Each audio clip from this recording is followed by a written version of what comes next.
Right, good morning everybody. I'm sorry we're 5 minutes late.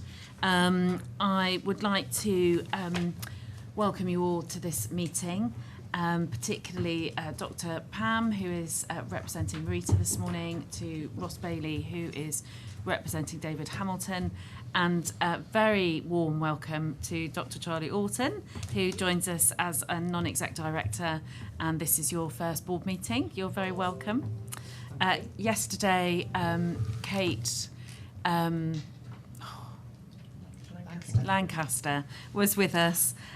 Kate is also one of our new non-exec directors and has a very long-standing commitment this morning with the Royal College of Obstetricians and Gynecologists, of which she is the chief executive at the House of Parliament, and then into I think the Commons this morning and the House of Lords this afternoon. So we wish her very well with the work that she's doing there, which is very important, and has therefore given her apologies for the meeting today. Are there any other apologies, Elaine? No. So we have our declarations of interest as usual, and the same question I always ask, which is there anything that's not on this declaration of interest that is pertinent to our agenda today? Thank you very much. We have minutes of the meeting held in public on the 4th of April, and I will go through those page by page. Page 1. Actually, for you, those of you who are using your computers, I'll use the other numbering. So page 7, page 8, page 9, 10, page 11, page 12,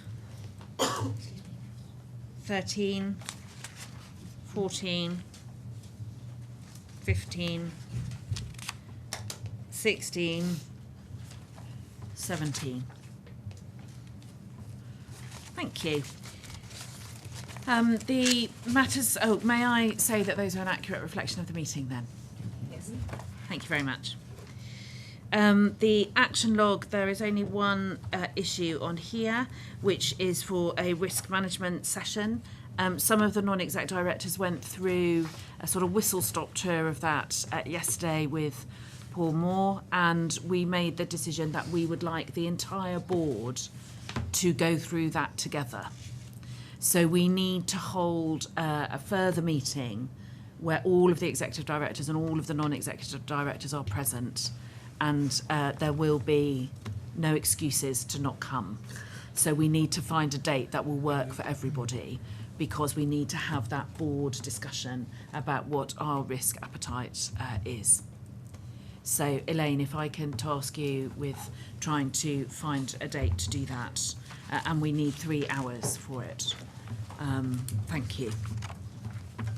Would anybody like to give me notice of any other business? No? Excellent. We had invited colleagues who are experts by experience from our from the mental health part of our organisation to come and speak to us this morning, but unfortunately that isn't possible. But I am very keen that the board hears from them in the future. I think they represent, for those of us who are familiar with benefiting by from, I should say, experts by experience, they can bring incredibly valuable and important insight into the boardroom and into organisations. So we do want to hear from them in the future. But I'm sorry that means that we don't have a patient story today. But the board maintains its commitment to be able to hear from the voices of our patients and service users. So we hope that next time we'll be able to do that. Teresa, I'm going to hand over to you now to take us through the board assurance framework and the deep dive into stakeholder support. Yes, thank you. So as Chief Exec, I have the responsibility for BAF Risk 5 around stakeholder support and confidence. And I think if I just sort of take the overall picture, we've made quite a bit of progress on this as outlined in the paper, so much so that we have revised the risk rating down to 12 on that. And just to pull out perhaps one or two examples of where I think we've made some significant progress in the last 6 months particularly. In our relationship with other agencies, Isle of Man Constabulary, the Coroner, Information Governance, I think we have made a lot of progress. We agreed a joint protocol for working with the Constabulary on serious incidents, and just last week our multi-agency safeguarding hub was established. This is the pilot phase, but again a very significant move forward for the island in multi-agency safeguarding arrangements, and is testament to the partnership working. So officers from Isle of Man Constabulary have moved into Murray House to be co-located with the safeguarding teams and adult social work and children's and families social work to create that hub. In terms of our shared service arrangements, we took the decision in January to appoint an executive director across our infrastructure and estates functions, our finance functions, and our digital and data functions. I'm pleased to announce that Jackie Lawless was appointed into that role and effectively starts the role from July. And we know that was picked up in the CQC reports as being an area where we need to strengthen the relationship, plus also have clarity over what those shared service agreements look like and the delivery and KPIs against them. So Jackie's appointment into that role will start to help strengthen those relationships. I do think the relationships are good. For example, when there has been difficulties at the airport around air traffic control and flight schedules, we have been brought into those discussions. But I do think this needs further work, as we've recognised, around strengthening the formal shared service agreements and having more regular meetings. We've obviously since also agreed the new Memorandum of Understanding with Liverpool University Hospitals, which strengthens our strategic arrangements with the North West around acute care provision. And we have strengthened our arrangements around cancer care with the Clatterbridge at Nobles model. We continue to meet really regularly with the Council of Voluntary Organisations. They are represented on our Integrated Care Partnership Board and have input into a number of programmes of work. We've certainly met with the hospice recently, and just last week I met with the chairs of all the key voluntary organisations, just to sort of do that a little bit of horizon scan, recognising we're all in quite difficult territory with finances at the moment, and just to sort of look how we can collaborate better in what is a difficult economic environment. So I'm happy to take questions on the paper, but I think the area where we need to continue working is, we obviously know the Department of Health and Social Care are in the recruitment process for a new chief exec, and that will be a critical relationship for us. Minister has enabled me to meet informally with all of the candidates, so I do feel involved in that process, but clearly once the interim chief executive moves on and a new one is appointed, that will be a key relationship to establish. So happy to take any questions on the paper. Thank you. Might I ask a question? Yes, please. So, Teresa, I wonder if you could elaborate on the engagement with our staff as our stakeholders in terms of what we're doing in that space. So we obviously held our regular staff side forums. I think we are making significant progress with particularly the MPTC and NJC groups of staff. We've obviously started to draft a people, culture and engagement strategy, so that has been in development for the last 3 months. We've done a bit of a bottom-up approach, combining what was in the workforce and culture plan, what's in the communications plan, elements of the EDI steering group, but we hope to bring a 3-year people engagement strategy through to the People Committee on the 11th of July. We've obviously got the barometer, the Culture of Care Barometer survey on the agenda under the Chief Exec's report. I think there is still further work to do to engage with medical staff and for them to feel it's meaningful engagement, and particularly having the oversight and heads up on particularly aspects like transformation and decision making around transformation. But I think it's an agenda we're obviously still committed to. But I do think we want to make sure our partnership arrangements with staff side is as good as it possibly can be. And I do think we can evidence good progress with most of the staff side organisations, but we do need to perhaps think more carefully about the medical engagement. And if I can just add to that, some of the non-execs had a very helpful and productive and constructive meeting with two of the BMA reps yesterday.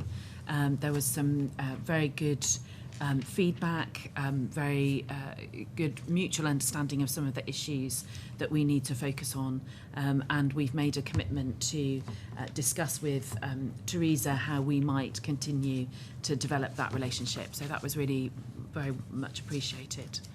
Any other comments or questions? Tim?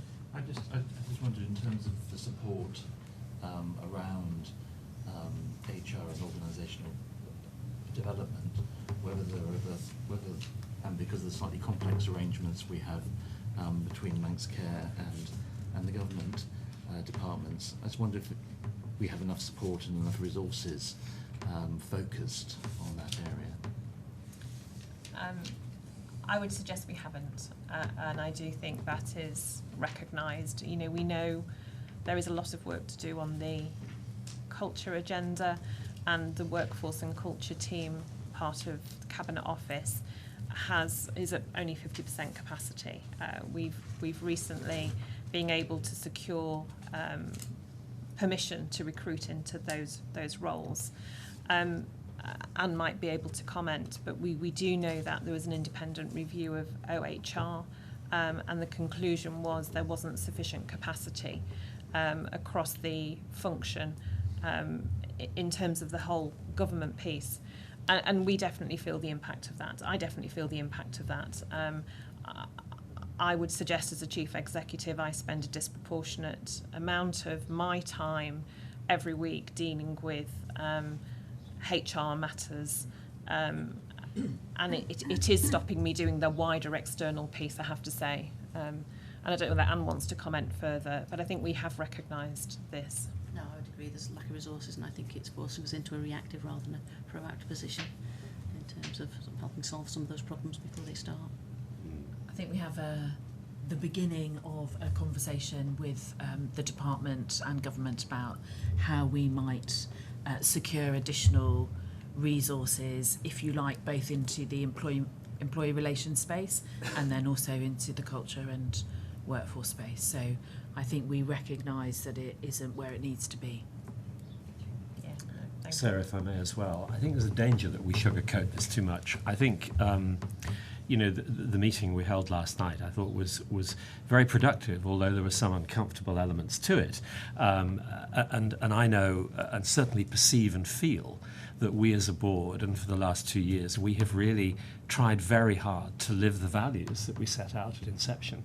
But it was clear that those values are not always getting through to the people that we need them to get through to, and that there's not a two-way street. And I think we have to really steel ourselves to work very, very hard at this piece, because if we can create an environment where good people believe that we're going in the same direction, pulling on the same piece of rope to achieve a better result for our island, then we can achieve so much.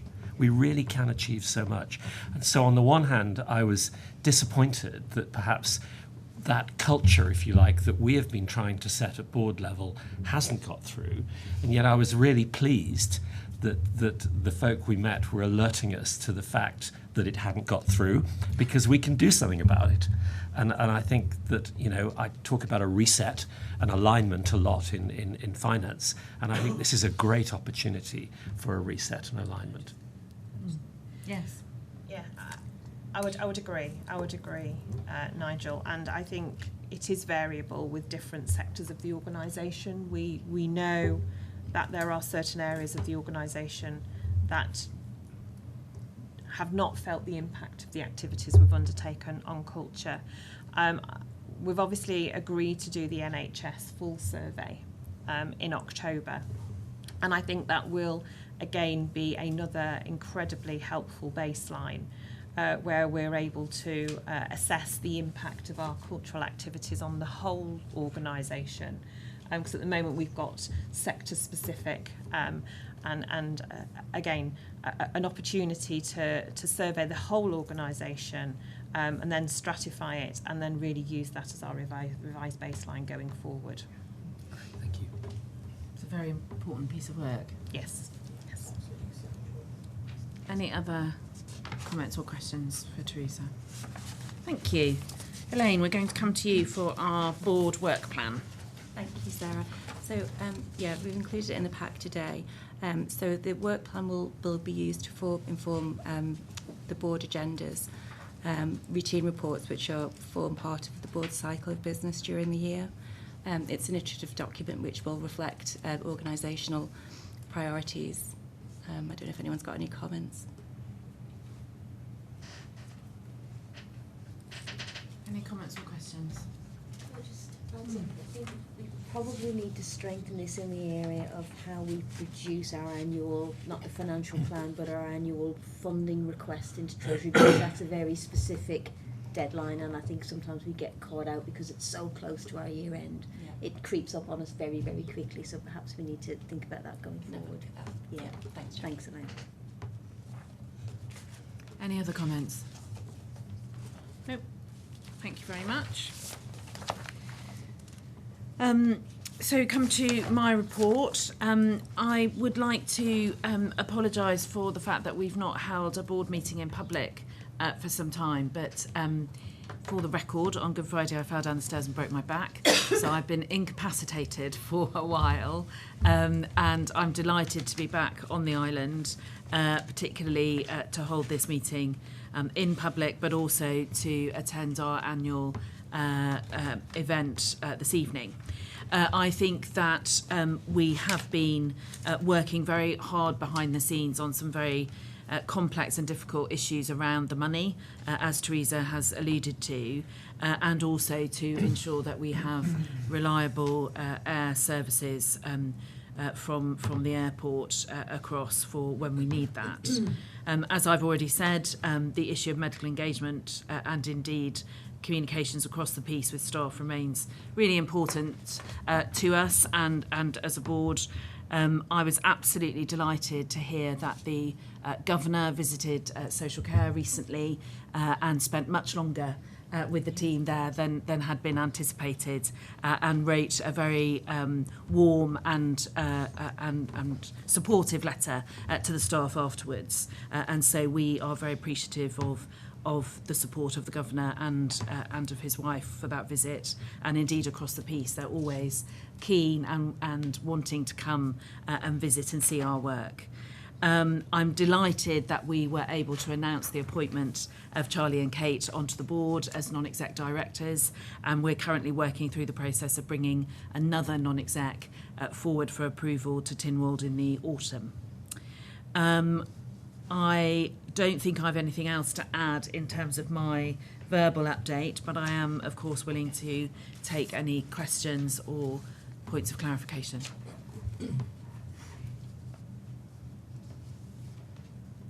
Okay. Teresa, over to you. Thank you. So I'll take the majority of the Chief Exec's report as read, and obviously there is the usual horizon scan which just gives more detail about what's going on in each of the operational care groups, and there is an awful lot of very good work happening. I just wanted to sort of put on record the thanks to all of the staff who really made sure we had, from a health and care perspective, a very successful TT. We operated at Opal 1 and Opal 2 for the majority of the TT. And this isn't only about the staff who directly contribute to the running of Nobles and responding to the increased numbers, but the community staff who absolutely adapt their working programmes in order to make sure all of the patients on the island under our care receive the care they need and it isn't disrupted by the TT events. Also supported by our fixed wing air ambulance and also the HEMS service from the northwest. Planning now starts for the Manx GP at the end of August, and there will be a formal debrief session. But, you know, as my second TT, it felt we had learned an awful lot from last year, strengthened our plans, and overall I think it was a highly successful TT from both a racing perspective and a visitor perspective. And equally would like to also thank Oliver as Director of Ops, who sort of coordinated this whole piece for us. I've included in the report some really good news about some business cases that have been in development with support from the transformation team that have now been approved. Funding has been approved. So Hear and Treat, See, Treat and Leave, both in the ambulance service, really changing that delivery model to put emergency practitioners in the control room, helping make the right decisions, directing care, and the opportunity not to convey patients to hospital. So really important service improvements which now we are developing the action plan. Intermediate care, which obviously that's really important step between primary care and secondary care, linking those two. That has been approved. And same-day emergency care, which gives us the opportunity to treat people without necessarily needing them to be admitted. There is strong connectivity with each of those 4 programmes, and we will need a cohesive implementation plan on all of those. And we have talked through the Transformation Oversight Group of the need to really make sure we have the OD and D piece around this really clear, because this is a significant change to how practitioners are going to be working. So we do need to support them through that change to make sure we realise the benefits of those new delivery models and programmes of work. So, but I think that is incredibly positive. We've obviously touched upon the Culture of Care Barometer survey, and we found out about this on the 16th of June, just ahead of it being published. 72 respondents this time. This was the second year that we had run the Culture of Care Barometer survey, really with the intention of this was our baseline in 2022, and we had wanted to improve upon that. And I think there are some areas where we can see some improvement, but as we've discussed, there is still an awful lot of work still to do. But this is an opportunity to reset again, engage with our local negotiating committee colleagues, and ensure we have an action plan that is representative of their views, and we have fully captured that. So that will happen, and I would propose we bring the Culture of Care Barometer action plan back to the next public board in September. We continue to strengthen our arrangements around risk management, and the deep dives that have taken place since the last board meeting have been into critical care theatres, anaesthetics, finance, and information technology and information governance. I wanted to just provide an update on information governance because, as you know, we did receive the penalty notice last year.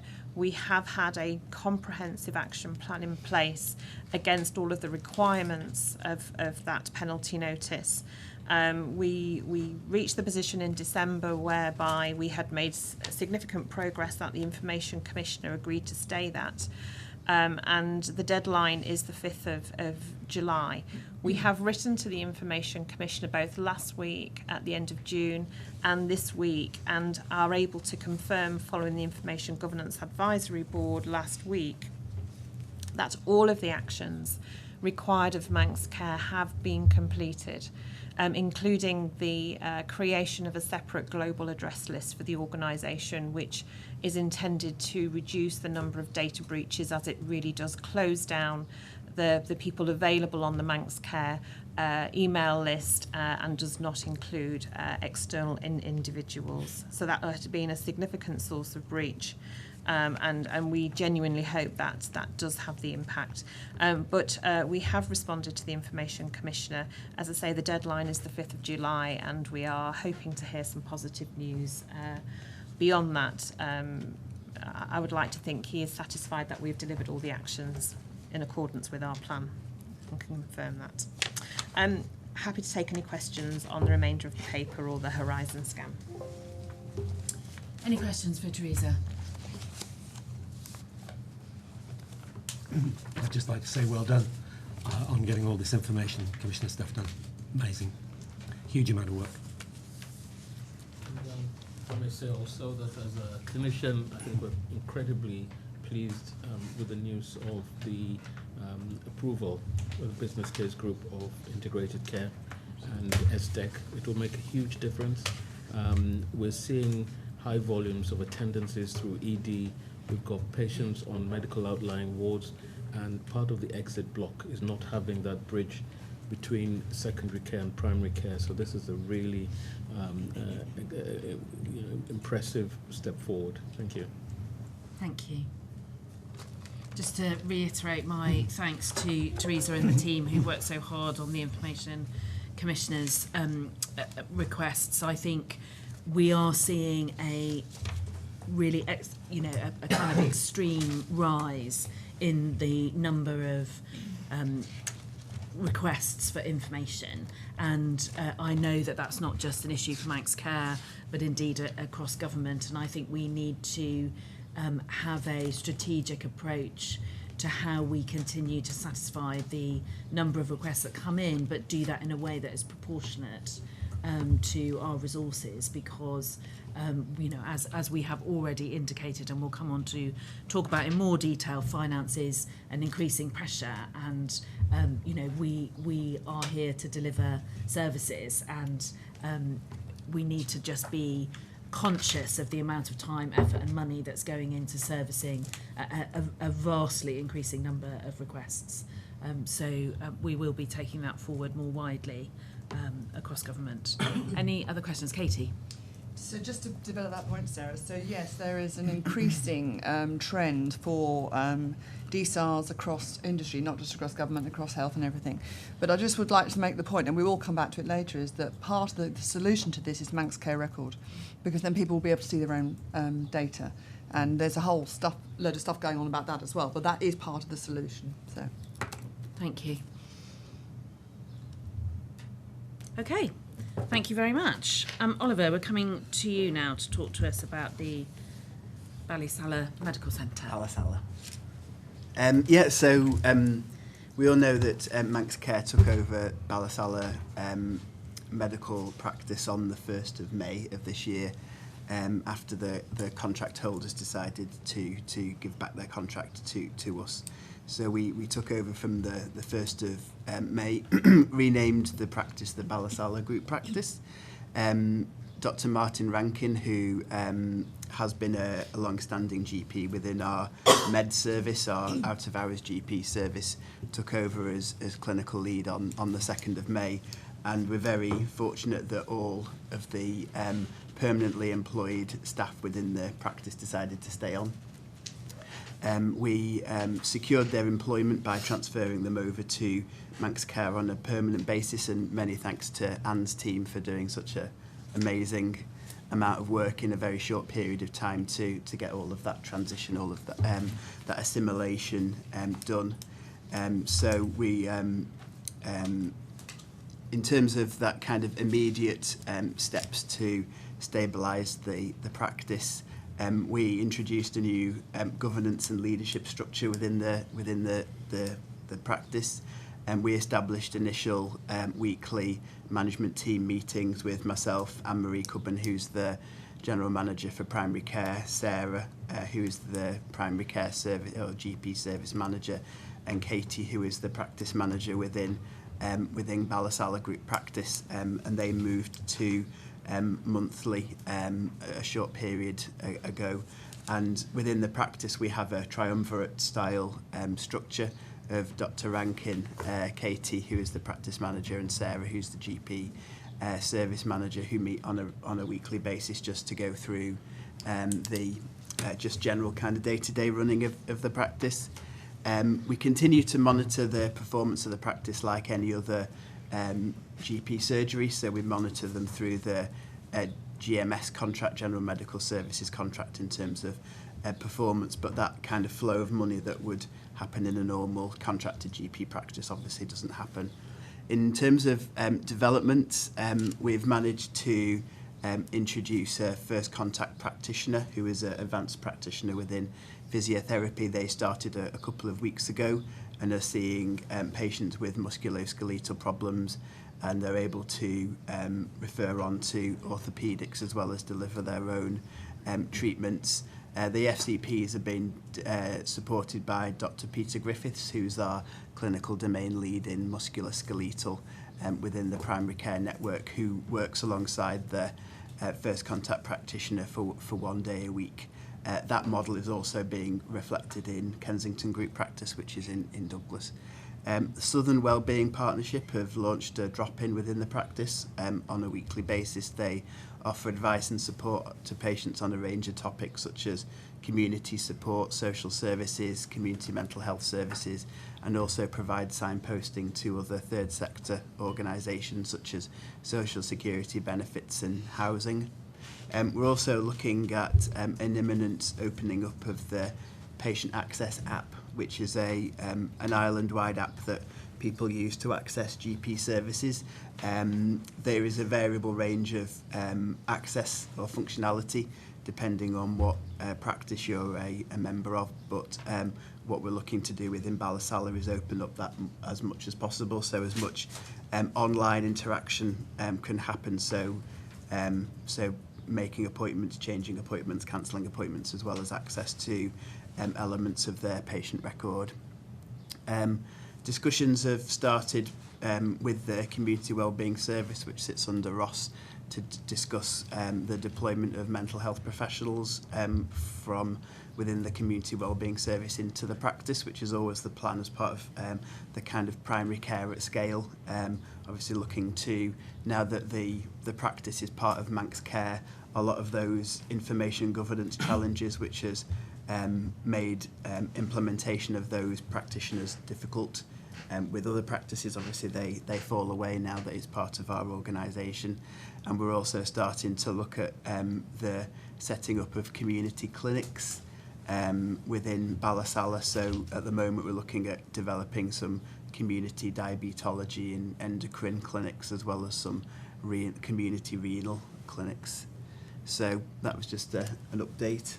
Obviously we were coming at it maybe in the beginning of April with some trepidation given the tight timescales, but I think all in all it's gone remarkably well. Thank you, Oliver. And I think before I open out to questions, I think we just need to really acknowledge that. So, you know, we were presented with a practice that was going to close. And not only has it not closed, but I think we've enhanced the offer for patients. And I'd just like to thank you and your team and Anne and her team and everybody that's been involved, particularly Anne-Marie, for a really excellent piece of work. So thank you so much. Any comments, Oliver? Thank you. Yes, I mean, I think it's worth repeating the enormous amount of work that's very obviously gone in from Anne-Marie and the team to sort of set this up. It was a big task that had to be done right and quickly, and I think that's been done. In terms of sort of ongoing monitoring of the cost of running a practice as salaried versus running it as a contractor, in England, my understanding is that they tend to come out, in England and Wales, they come out a wee bit more expensive. That may or may not be the case here. But how are we kind of measuring that? And how is the kind of, I guess there's the potential for sort of hidden costs to Manx Care, for example, HR support that kind of goes in, or other sort of services. How is that being monitored and the all of the costs relating to Ballasalla Group practice are being that we've created a new cost centre for it. So we know what we were spending prior to us taking it over on a monthly basis, and we know what we're spending on a monthly basis now that we've taken it over. But it is a good point that, you know, there's time from the corporate and the primary care team, so my time, Anne-Marie's time, Sarah's time, Jackie's team's time, Anne's team's time, which is hidden. I think once the you know, we've got a few months under our belt in terms of it, I think the idea is that it will be essentially a self-sufficient unit with very little input from others apart from things like payroll. But you know, traditionally the practice had to pay for their own payroll. Now that that's part of the government, so that's essentially a like-for-like cost. But it is a good point that we do need to keep track of the hidden costs, as you say. At the moment, we think that we are tracking about like-for-like. So I don't think us moving to a salaried model is going to save Manx Care lots and lots of money. I think you're right, but we do need to, as we potentially need to do a similar with other practices, if there's similar workforce issues, I think we do need to bear in mind that there will be a corporate cost to that as well as the actual the cost that's being incurred by the practice itself. Thank you. Any other questions? Katie? My ears pricked up a little bit when you talked about an app. Could you just develop that a little bit further? And it's not something I was aware of.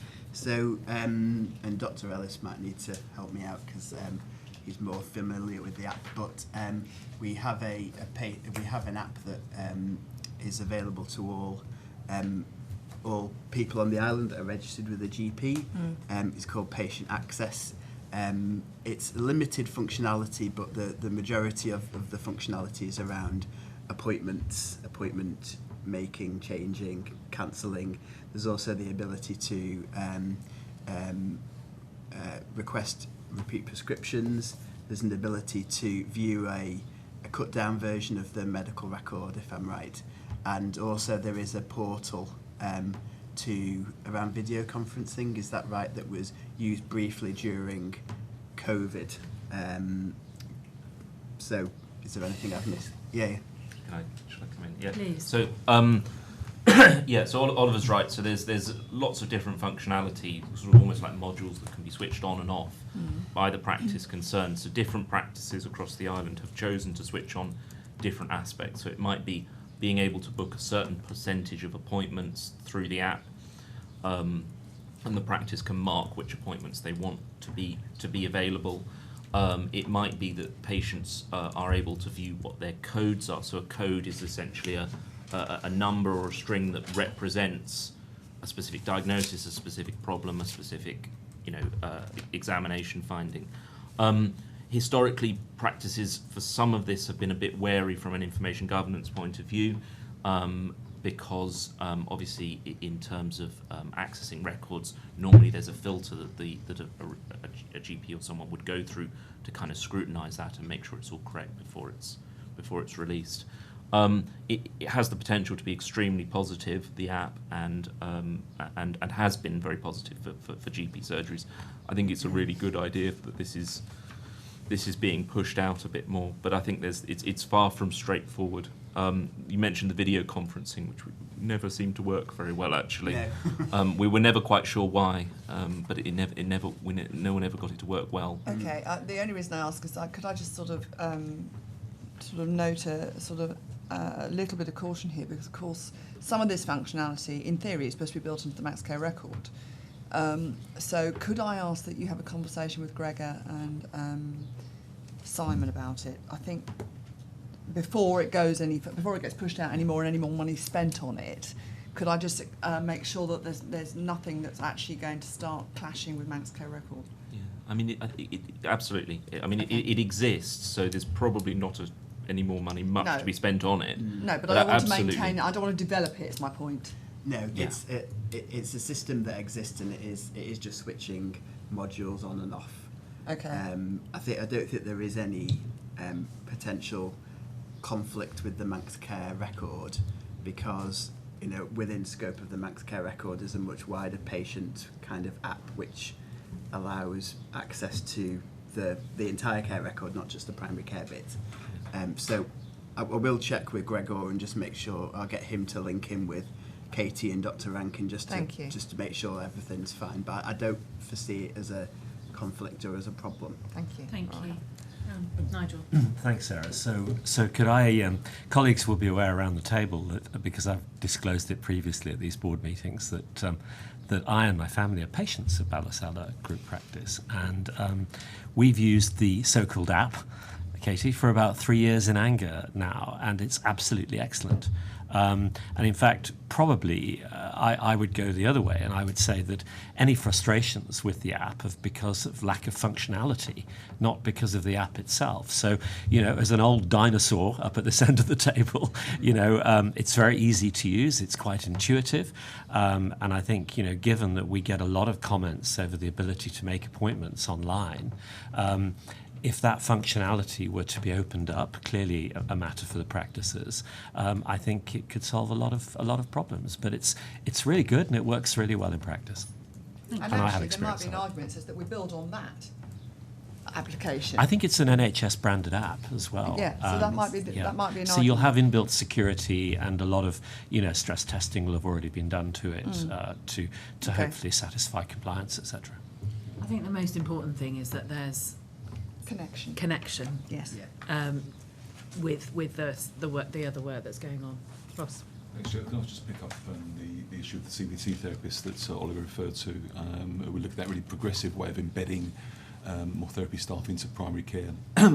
We have 8. I'm delighted. So we've got 8 members of staff who we've heavily invested in, who complete their 2-year CBT training in October of this year. Then we'll look to get accredited by the recognised body. But having an additional 8 full-time CBT therapists on Ireland who have been trained by us, we've been 2.5 days out of their normal ordinary places of work for the last 2 years, and they've done exceptionally well and worked incredibly hard. But having that resource is something we could never have recruited to. And that investment in our professionals and the impact that's going to have, the profound impact that's going to have on waiting times, we're going to be delighted to see. So I just want to raise that point in terms of, and I think it's something to absolutely celebrate. Thank you. Indeed. Any other questions or points of clarification? No. Thank you very much. Can I make a suggestion? Yes. I'm very conscious of the fact that I think it's probably 4 months since we sort of set that new plan, revised plan at the board around primary care at scale, with those 6 sort of key pillars, sort of trying to break down that very large 5-year vision for primary care into more bite-sized chunks. We've obviously made the decision to transfer the integrated care hubs back into primary care. We've obviously got the impact of Ballasalla. We're obviously working very hard on the community pharmacy solutions for the island. Could I suggest we bring a sort of more composite stock take report back to the September board, which really describes where we've got to against those key pieces of work? I think we set ourselves quite an ambitious task about what we were going to be able to do within 6 months, and other things have slightly got in the way, but I do think those sort of 6 pillars holds true, and the board being appraised of where we are on each one of those in September would be really helpful, I think. Would you agree? Would you agree, Oliver? Be most welcome. Thank you very much. Now, as we're so ahead of time, I'm going to press on, if everybody's all right with that, and take the committee chairs' exception reports. So, starting with you, Tim, for quality, safety and engagement.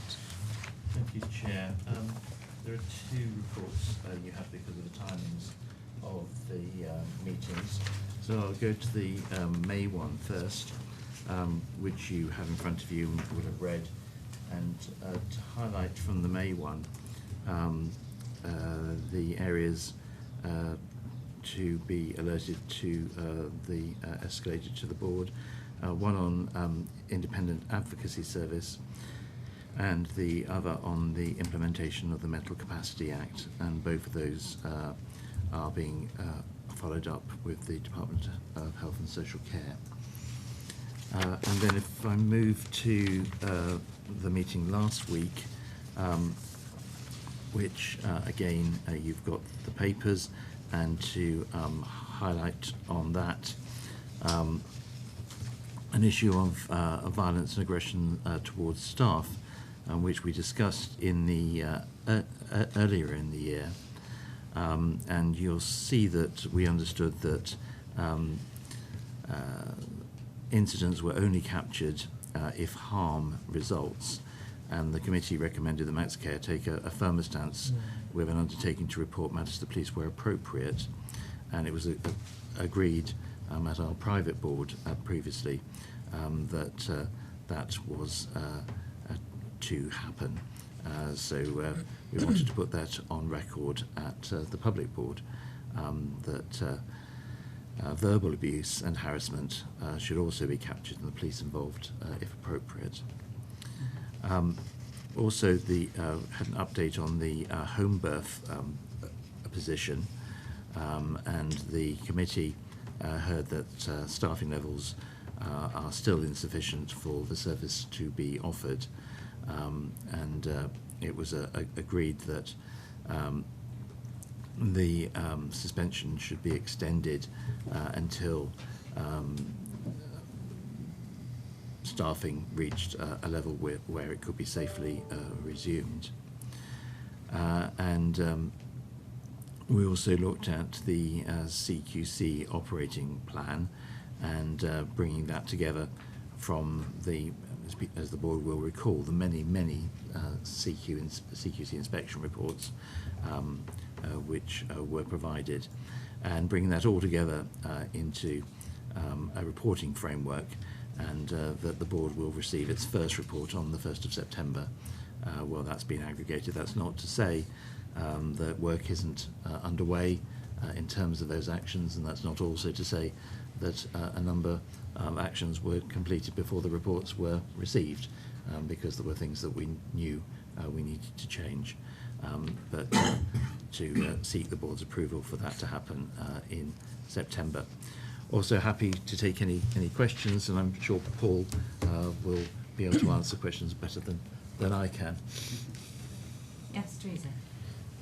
So just coming back to the sort of board escalations, I'm still firmly of the view that the implementation of the Mental Capacity Act must be coordinated by the DHSC, because this is across all departments who use the Act, so that's not just Manx Care. And I do feel we need to escalate that to the board this afternoon for a specific discussion to understand the actions the DHSC do intend to take, because I still don't have that clear. I think for independent advocacy, we have discussed this a number of times, and whilst there is a recognition it is not a mandated service, it has yet again come up in the Ofsted inspection reports as a real deficit for us. And I'm wondering whether we are at the point where almost having the discussions with the Department of Health and Social Care is slightly futile, and this is a matter for the board to consider, whether the sort of financial impact or not doing it is, and the board not taking the decision not to do it, is sufficient, or whether we just need to consider that independent of any mandated matter, because we are at that point where we know this is a significant deficit for us, and ultimately probably need to take a board decision on this rather than waiting for any decision from the Department of Health and Social Care. Paul. Teresa, thank you very much, and thank you, Tim. If I can just build on the point that Teresa was making, we are making some significant progress on implementation of CQC.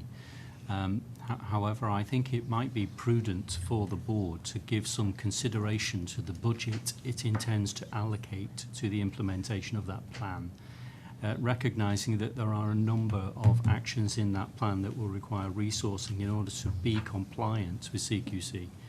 I think it would be in our interest as a board to give some thought to what we're prepared to invest in the delivery of that programme, if we are able to invest anything. And if we're not able to invest anything in that programme, then we're honest and open with the department and the public about what we are able to achieve.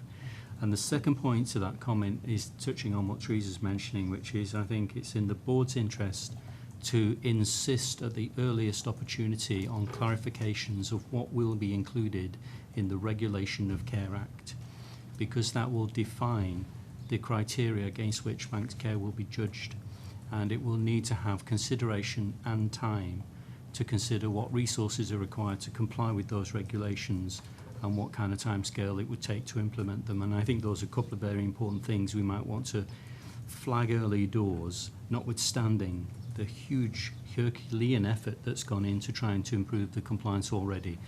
We will come across a few roadblocks if we're not prepared to put some financing into it. Thank you.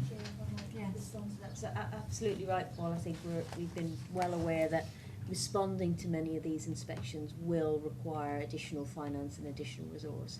It's clear that that's not forthcoming in terms of a top-up to our existing funding. So anything we choose to invest must be at the expense of other decisions that we've made as a board around how we allocate our resource. In terms of the specific response to CQC, I know our intention is to initially seek support from the DHSC reserve funding to cover the initial response, if you call it the programme management costs.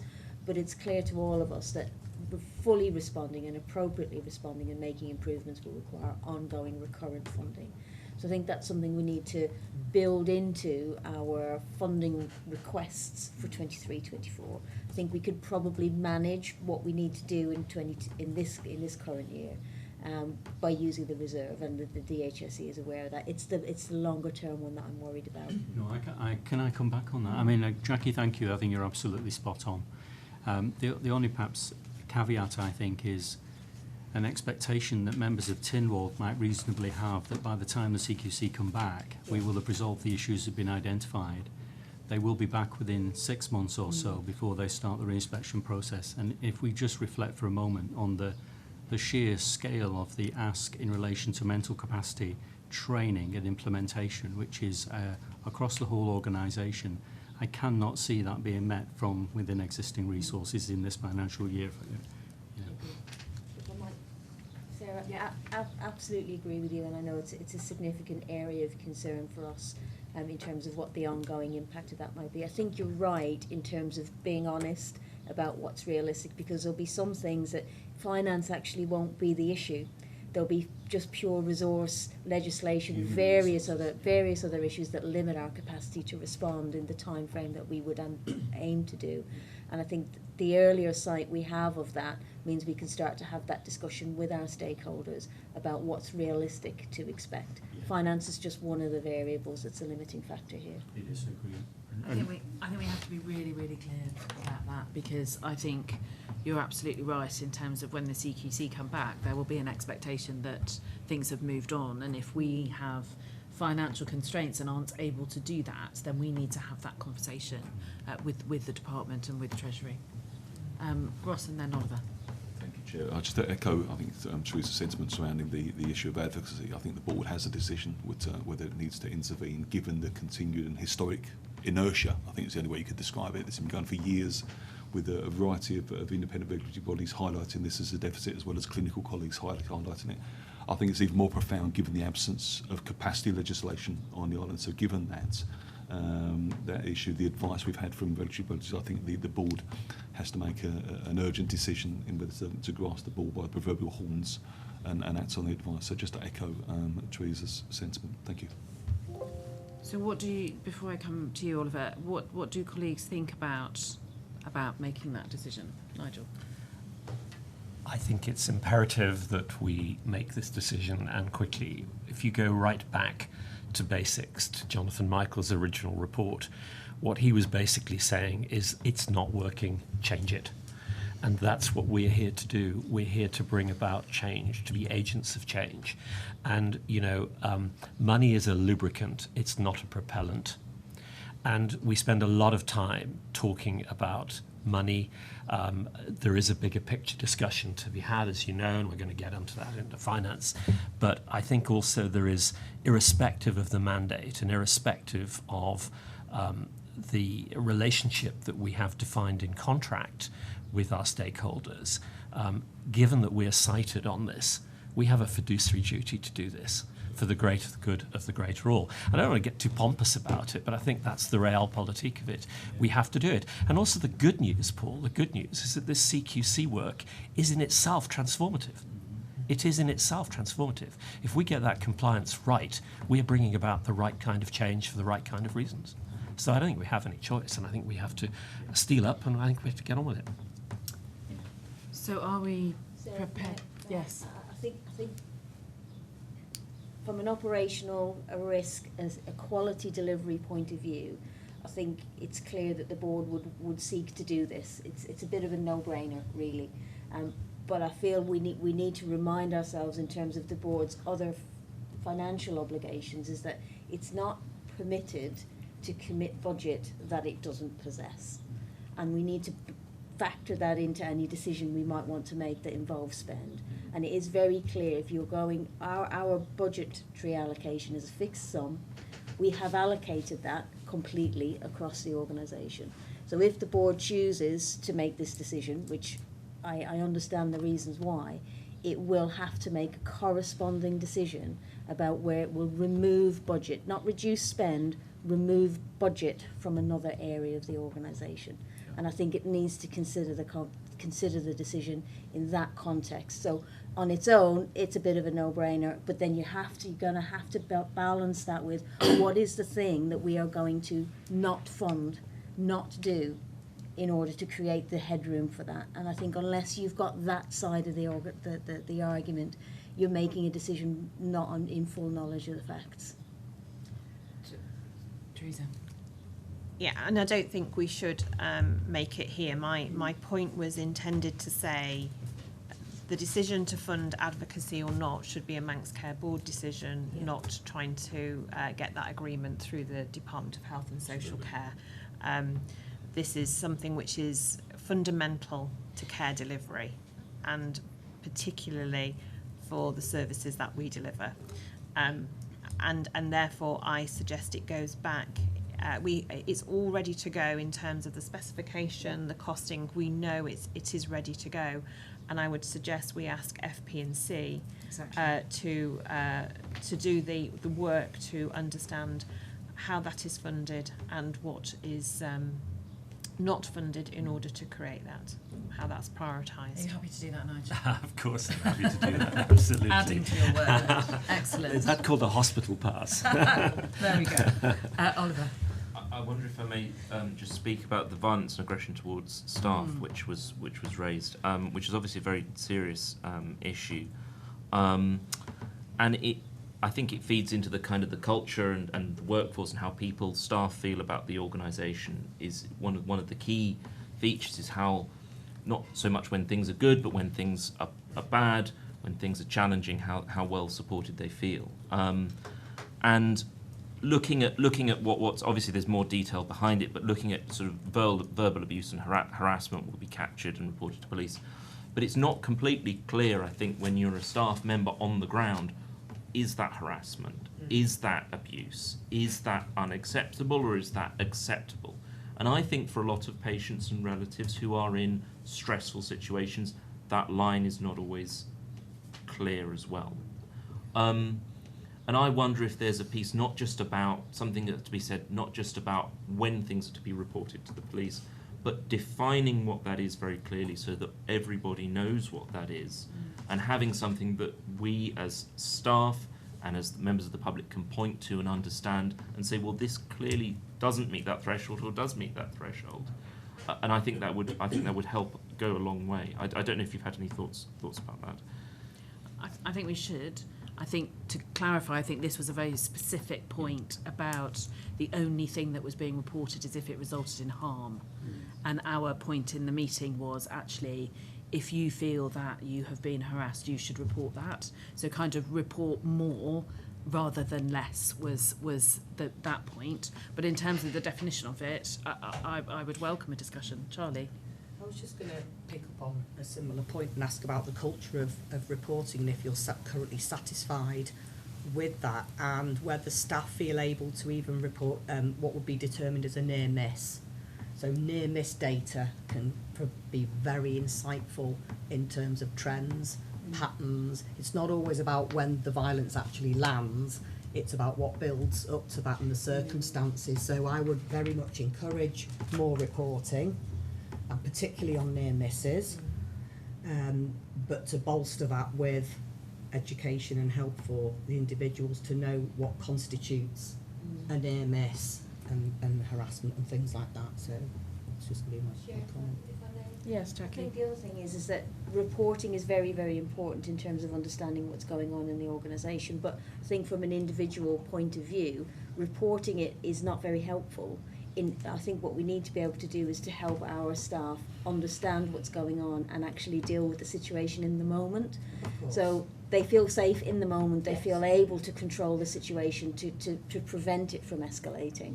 And reporting is secondary to that, really, isn't it? Yeah, and if I may just very briefly, Yes. Bill, your question's a great one, and I'd like to spend a bit of time just talking you through what we've got. But we have quite a good, healthy, strong reporting culture that is holding up. We do see near miss or no harm events reported, and we see serious harms reported. So there's an openness and to deal with that. And it, you know, we get the best part of several thousand, 5,000 to 6,000 a year, which, you know, puts things into perspective if you think of the workload. That's just incident reporting alone. The point I'd like to make about violence and aggression is, I think it's more important to anticipate it, plan for it, and mitigate it than have to report it and investigate it and then go to the police. Personally, I have lots and lots of experience in working environments where there are all sorts of reasons why people become aggressive. In my experience, it's very often the case due to extreme frustration and difficulty that service users have navigating their way through labyrinthine processes. It's also the case that sometimes it's due to the attitude of the staff who are caring for those patients. And it's sometimes due to the fact that people momentarily or temporarily have diminished responsibility because of their clinical condition. And in some cases, it's because people are nasty. So there's a whole variety of reasons, but I think the most important thing is to be able to anticipate that, prepare for it, have people skilled and adept at dealing with that risk. I would expect people to be prosecuted if their behaviour is violent and aggressive and abusive towards members of staff when that's unwarranted. And you know, we would certainly encourage and pursue that as an organisation, but that is not the default response in my view. 99% of the time there is an explanation that can account for the reason why someone became aggressive, and I think we should be open to the possibility that we're not always getting that right. And that's where I would begin. Thank you. Any other points? So I think what we're saying is that it is important that staff know that they can raise these concerns and report them, but that preventative piece of work I think is really important, Paul. I think we're asking FP&C to do that piece of work around the financing for the issue that we raised earlier, and I think we're going to take to the board this afternoon the issue around, I've written it down, I'm a woman of a certain age, I can't remember everything, Mental Capacity Act.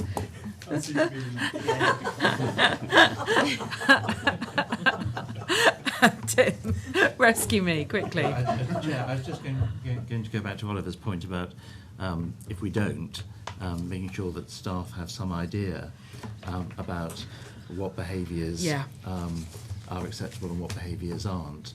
And I've worked elsewhere where there have been vignettes, examples of situations that people have got into, which I think is helpful, because in some services, staff do get blunted to the interactions which are inappropriate. Yeah. And think that comes with the job, and it does not. Yeah. And I think that's also, in terms of our duty of care to the people we support, I think that's unhelpful to those people who also think those behaviours are acceptable, Yeah. and maybe go outside and those behaviours happen, and then there's a different response. Yeah. So I think that's it is a good idea if we don't have Yeah. that to do some work on that. Yeah. Do we know if we have that, Teresa? I was just going to comment. I think the fairness at work policy, which I've used a couple of years ago, and I'm looking at, and I know it does make reference not just to members of staff, but also members of the public.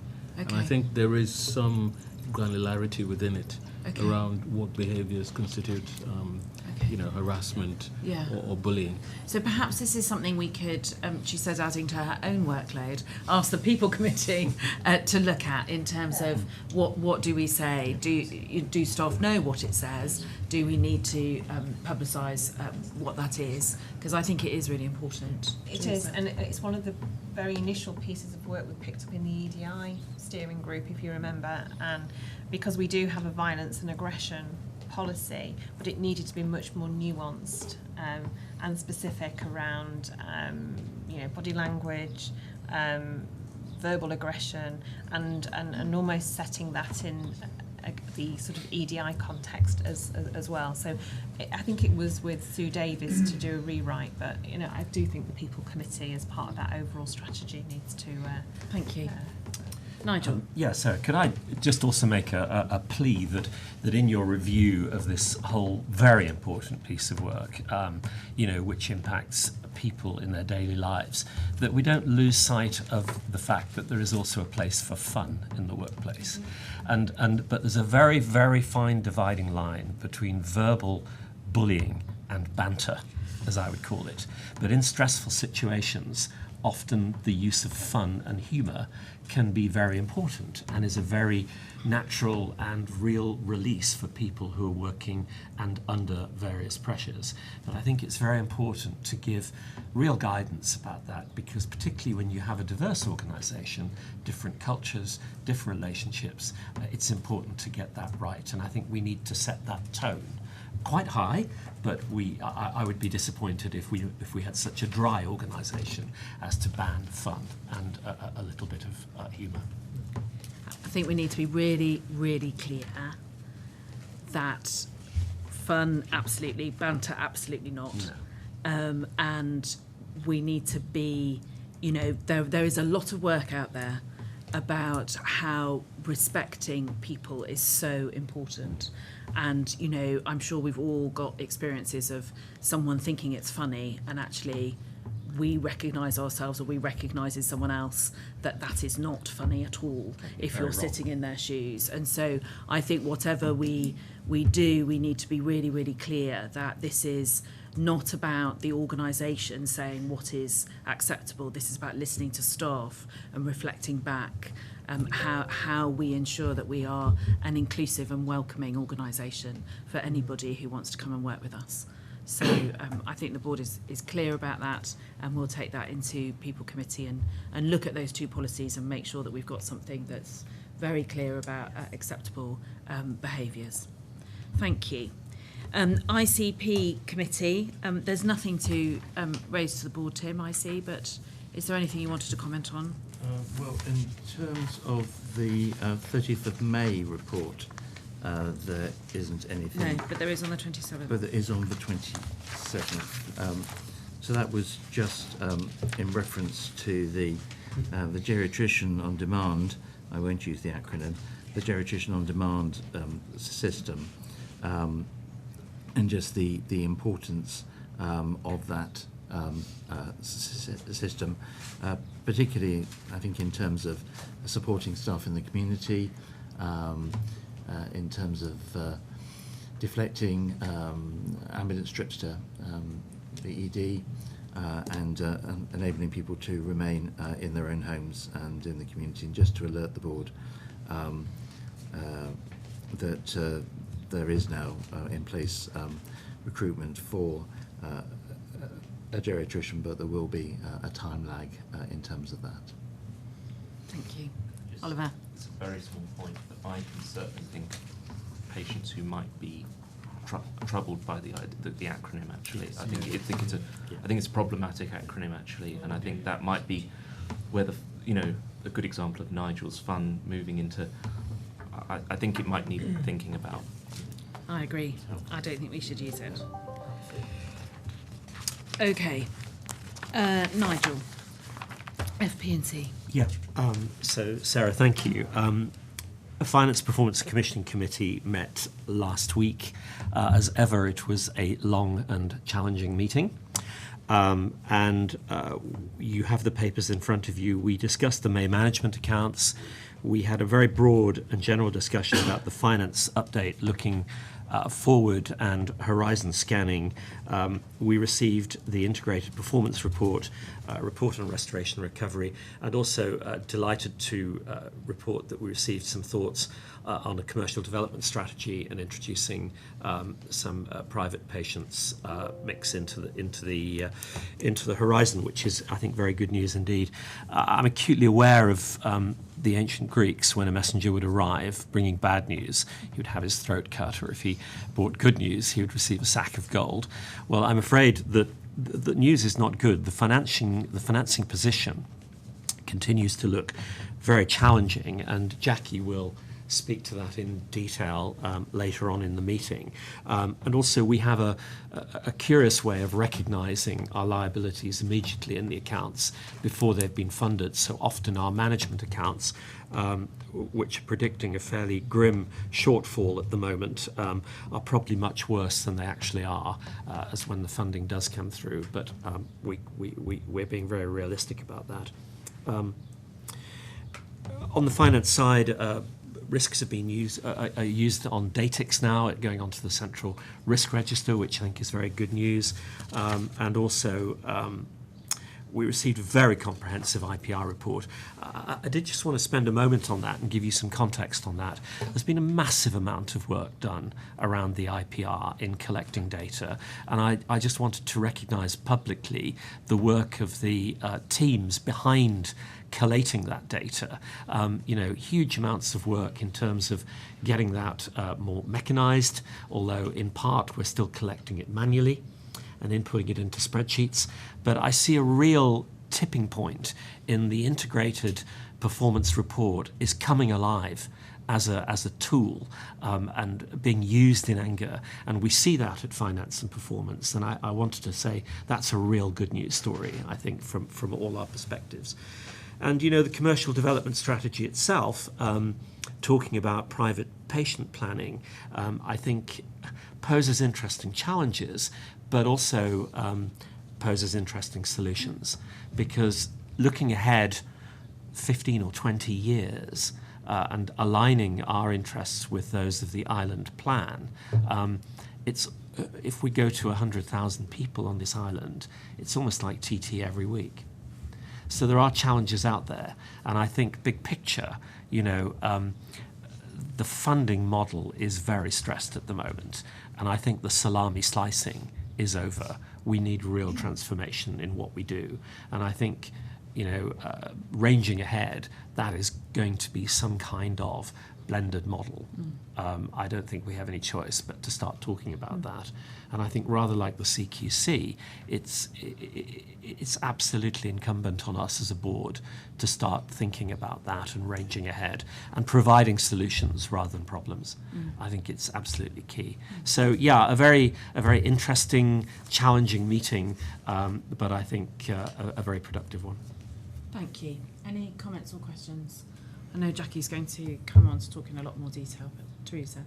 I would just probably echo the time is now right for us to really embrace the private patient agenda.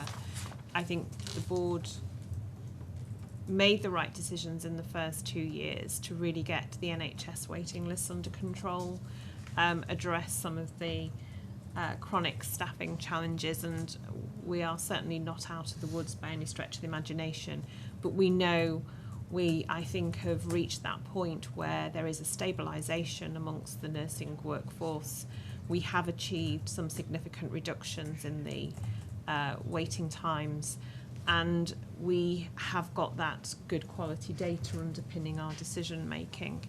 I would agree that the opportunity for further restoration and recovery activity is going to be incredibly limited, and therefore I would want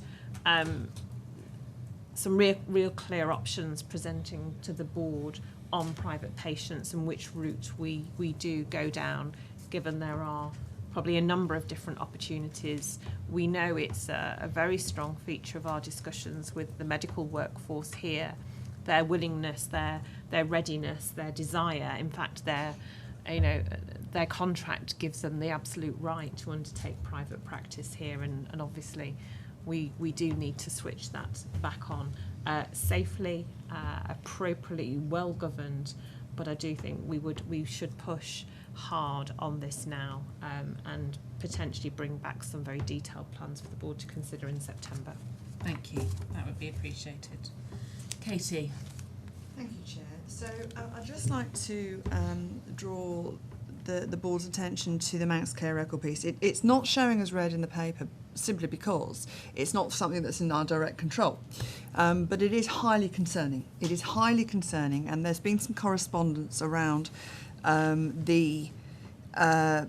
it's not even getting us into the starting blocks. It's about getting us into the stables to get into the starting blocks. So there should have been a paper that went to SACIC, and I can't remember what that stands for.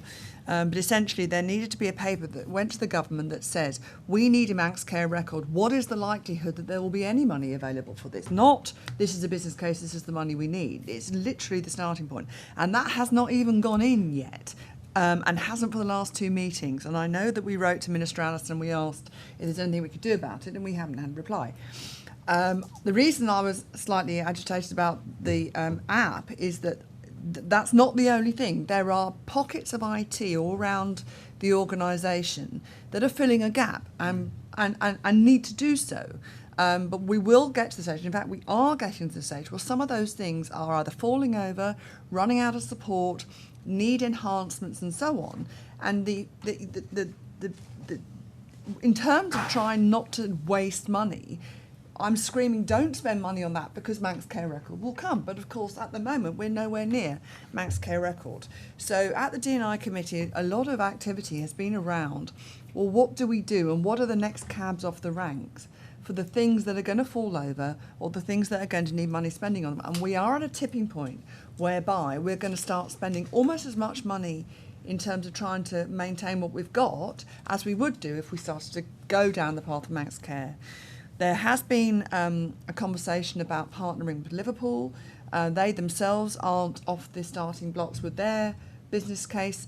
So I'm anxious. I'm anxious about this. And whilst it's not showing as red on this report, simply because it's not in our control, we should all be very aware that this has the potential to be a huge issue.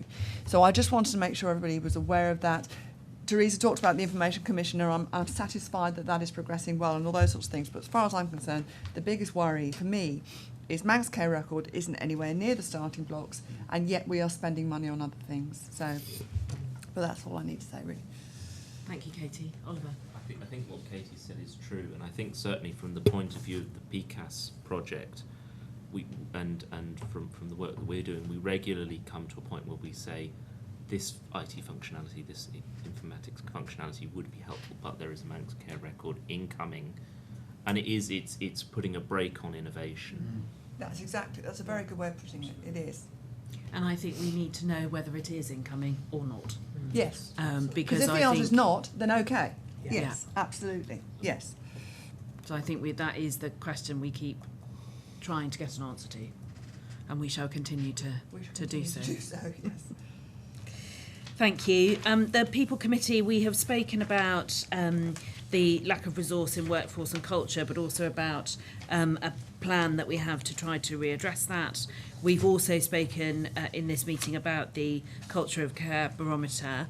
The issue I wanted to bring to the board's attention was something that I know has been discussed previously, but something that really sort of stood out as we were going through the people dashboard and the key performance indicators at the people committee, which was the increased number of absences due to musculoskeletal conditions.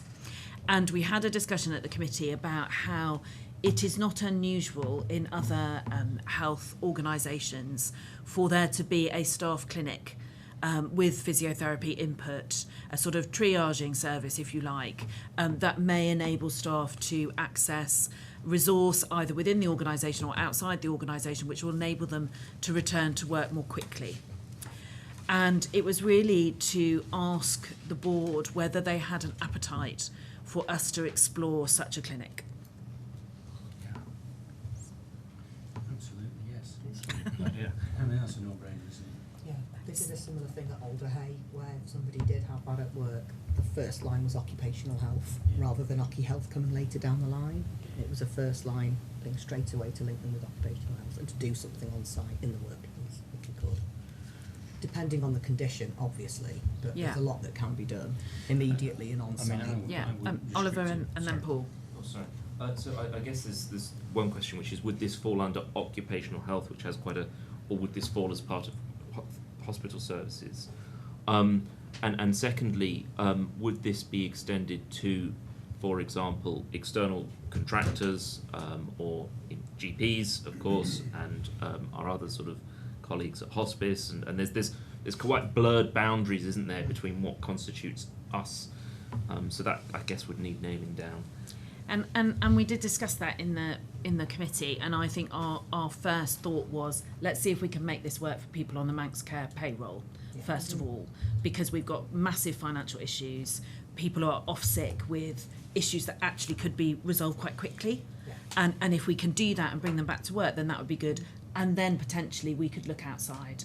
But I think initially it was, should we run a pilot for a period of time and see whether this has an impact on the bottom line? If it doesn't, we'll stop it. If it does, then we may continue it, and we may indeed roll it out to others. Yeah. Sorry. Presumably occupational health. Sorry, did you want to say something else, Oliver?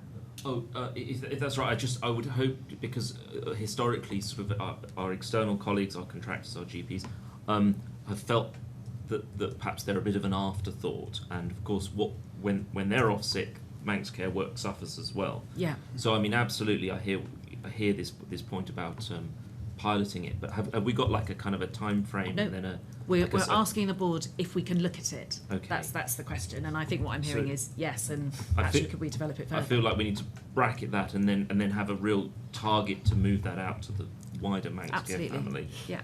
Within different. Paul and then So very briefly, Shaku. just to lend my full support to this project, and maybe if it might be possible to extend it. So musculoskeletal is one of the biggest causes, perhaps not the biggest cause. Stress, anxiety and depression is likely to be right at the top, and I would wonder if we might also consider access to psychology or some other kind of therapy at a very early stage with the intention of getting people or keeping people in work as quickly as possible. I think that might also be very beneficial. Thank you. Shaku. Yes, I mean, I think it's a brilliant idea. My concern, though, is the capacity within occupational health. I really worry about that. And obviously, they sit with the Department of Public Health, but no doubt that's what you'll be exploring when you look into this. I think we were thinking more about the physiotherapy service rather than the occupational health service. I see. But it's an exploratory piece of work, not making decisions, but just the people committee wanted to ask the board whether it would be supportive of that exploratory piece of work. And we kind of have to start somewhere. Yeah. So I think let's start in one place with the aim that we may absolutely expand it both into other services, but also, as you put it, Oliver, to the wider Manx Care family. But I think we need to start somewhere. So thank you. We'll take that back into the committee. Right, it's 10:30, and I suggest we break now for 15 minutes and reconvene at 11:15. Right, I'm going to call the meeting back to order. So we're going to look at the integrated performance report. Who are we coming to first? Shall I make a start, Chair, and just Thank you, Paul. take through the headlines on quality? I think on balance for May, I think we've had another strong set of results from our range of quality measures, which I think are self-evident in the paper. But if I can just, in the interest of time, just talk specifically about a number of indicators of concern at this point, just for the committee's benefit. So they actually all relate to infection prevention and control. So we are experiencing an increased incidence of Clostridium difficile infections, and about a 50-50 split between the community-acquired and hospital-acquired infections. They're relatively low numbers, but they, because our threshold is what it is, I think if we continue on this path, we will exceed our annual allowance for CDI. So we're onto this and aware of it, and we're carrying out a very thorough review and assurance of our infection prevention and control arrangements, root and branch. So we're looking at everything from decontamination of patient-shared equipment to hand hygiene practices to cleaning schedules, dress code policies, antimicrobial stewardship, mattress decontamination, and all of that. We've dedicated the whole of the Infection Prevention and Control Committee later in July for that purpose, so that we can go through. And as the Director of Infection Prevention and Control, I want to be completely satisfied that we are doing everything that we reasonably can do, and it's being delivered in a reliable way, before I'm prepared to open up my mind to all the possibilities as to what might be accounting for the increased incidence. The other area of infection prevention and control that I'm slightly concerned about is what we call E. coli bacteremias. These are fecal organisms, essentially, gram-negative bacteremias. They largely occur when people have catheters or they have wounds in close proximity to fecal material, or where the skin is damaged and it's in close proximity to fecal material. That's largely how these bacteremias can occur, but there are other ways it can occur as well, but they're less common. It is a bit of a challenge right across the UK and in the Isle of Man. Our numbers are high compared to what I would think would be reasonable. If we carry on in our current trajectory, we may also breach our threshold. So that's another area where I'm giving very close scrutiny, particularly to the management of urethral catheters, which can be a very particular challenge for these type of problems.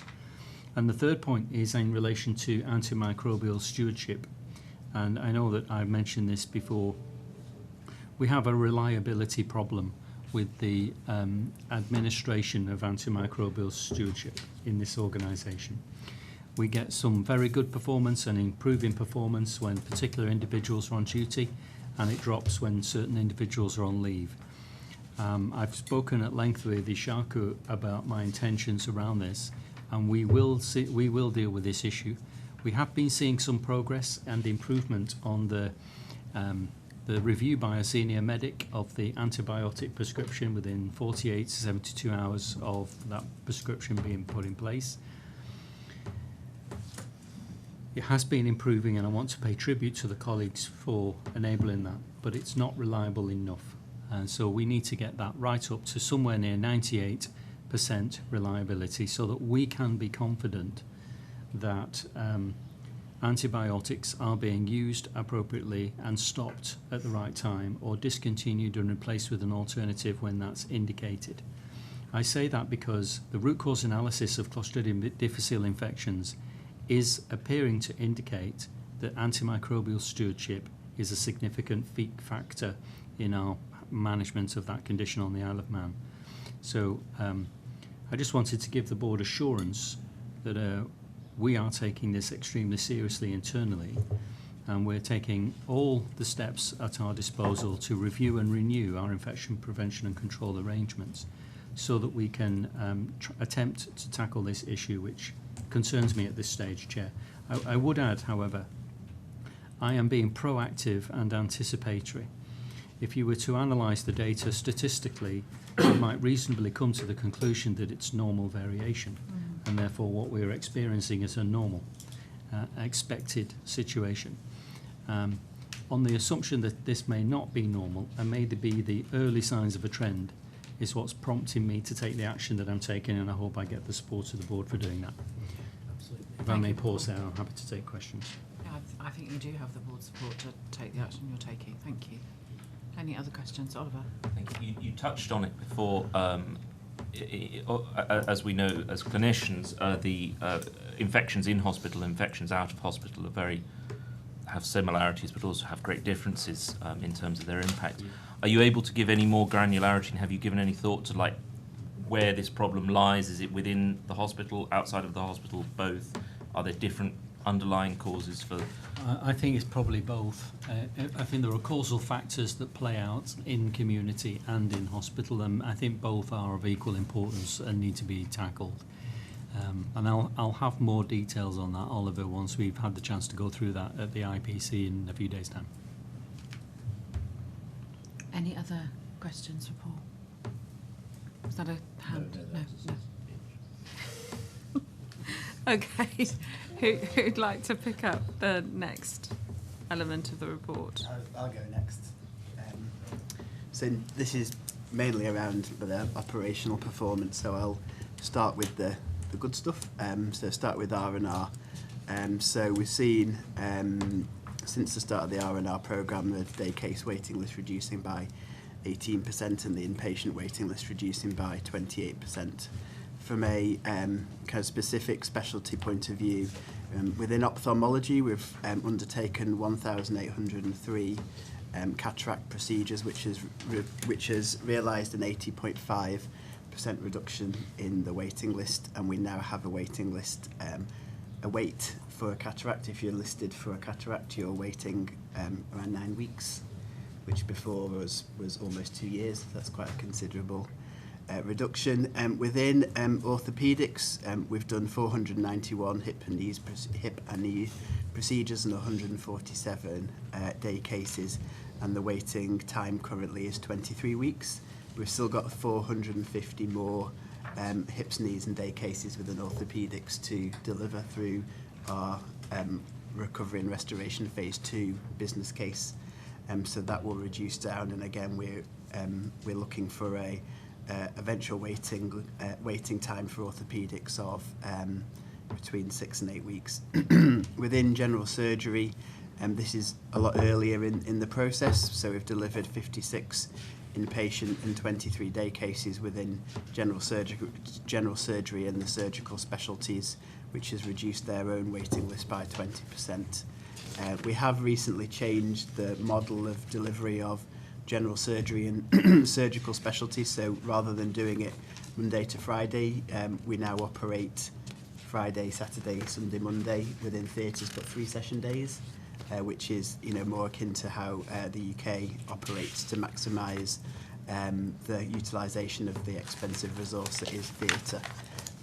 So whereas in general surgery we're still reporting a year's wait for a procedure, we've still got 637 more procedures to do as part of the R&R phase 3. So again, we're looking to see quite a considerable further reduction to that waiting list to reach a wait time of around 8 to 10 weeks. So that's the R&R and kind of planned element to it. From a ED and urgent care point of view, in May we saw the highest ever, the highest in the last 12 months 4-hour target, 4-hour standard figure, which is 73.9%. So 73.9% of people who attended ED were seen and either discharged or transferred into an inpatient bed within 4 hours. The admission rate, so the number of people that we admit into hospital from ED, continues to be quite considerably lower than the UK. 20%, we admit 20% of our patients from ED, whereas the UK is 27.7%. We attribute that to the fact that we, because we don't slavishly adhere to the 4-hour target, we do keep people in ED and maybe a bit longer to avoid an admission, which is advantageous to people who may not require admission. But that is mainly because we don't have a clinical decision unit, which most emergency departments have. We've had 0 OPAL 4 days or declarations within 3 months, which is great. And from a 12-hour trolley wait point of view, we've only had 5 in May, so that's 0.1% of admissions compared to the UK, which is reporting 1.4% of admissions. And clearly the stuff that the good news that Theresa reported earlier, particularly around the same-day emergency care business case being approved, that will have a huge impact on our management of our emergency department. So, you know, basically being able to manage people for a longer period outside of the ED for observation, for example. And then just purely from an ambulance point of view, we had a 50% reduction in the number of 60-minute or more handovers. So we had been seeing an average of 20 a month, whereas in May we only saw 10. So that's just kind of indicative of the mainly reduction of pressure within the urgent care system, but also the fact that we have improved staffing within ED, mainly on the nursing side and to some extent on the medical side as well. I always report at this point on the validation project, so our project to validate our outpatient waiting list. So far we've validated 14,619 patients on the waiting list, which is 27% of our the number of patients that are currently active within our outpatient system. We've removed just over 1,000 from them, and they're mainly people who responded to our validation letter to say, do you want to remain on the waiting list? And those people who replied no have been removed. But we anticipate that the validation of patients off the waiting list will accelerate quite considerably, because the clinical advisory group recently approved the policy around administrative validation. So that's removing people from the waiting list that are maybe duplicated or, you know, have been referred to 3 specialties for the same problem, you know, orthopedics, pain management and rheumatology for the same back pain, for example. And so the ability to remove those 2 if they've been seen and treated by 1 specialty, removing the referrals for the other 2, and then other reasons to remove the referral. So patient left the island, etc., which seems common sense, but we obviously wanted to get clinical buy-in for that. And then finally, in terms of the validation side, we're now piloting the clinical validation within ENT and neurology. So those are the consultants basically validating the longest waiters for those who maybe don't require or maybe just require a quick telephone appointment rather than bringing them in for an issue that has been outstanding for a number of years. So that's all the positives. In terms of the negatives that I wanted to, or the challenges that I wanted to talk about, I just wanted to concentrate on cancer this month, because we've seen a deterioration in our cancer performance. As you've probably noticed, our cancer performance against our access standards is variable. Some months I report an improvement, sometimes some months I report a deterioration. So in terms of from a performance in May point of view, our 2-week wait performance has deteriorated to 40%. So 40% of people that have been referred to the hospital with a suspected cancer, only 40% have been seen within 2 weeks. In terms of actual wait, our current median wait is 16 days, so we're not actually too far away from the 2-week wait standard. But you know, clearly from a absolute, were you seen within 2 weeks or not, 40% of people were seen within 2 weeks, 60% of people weren't. We are continuing to see an increasing referral rate.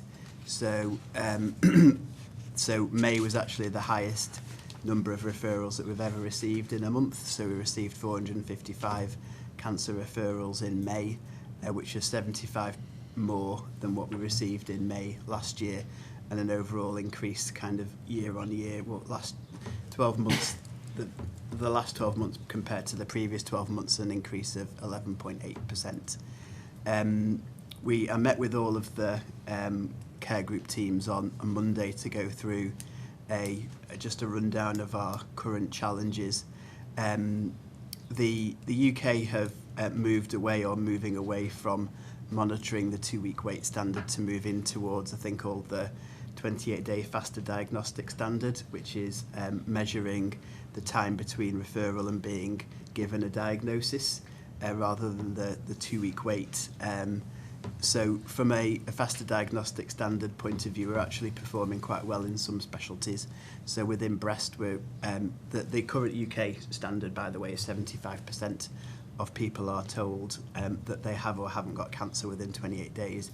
Within breast, we're reporting 88.7%, colorectal 76.7%, and dermatology 83.6%. So within those specialties, we're doing quite well. We're not doing so well in certain specialties, and we're just in the process of mapping out the reasons behind that. There's a couple of specialties that we think we are doing ourselves a disservice by recording not recording a diagnostic as a first interaction, whereas within the UK they do. So, for example, people who may have been referred in for suspected lung cancer, our pathway for that is for some patients to go to CT scan straight away, but we're not capturing that as the first appointment. So we're just altering the pathways for that, and it's a similar situation within urology. Some other specialties, for example, hemato-oncology, so blood cancers, a lot of those actual definitive diagnoses take at least 6 weeks to arrive.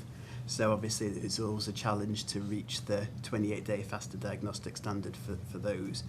And then some other specialties we are reliant on UK Mersey-based diagnostic systems, for example, PET scanning.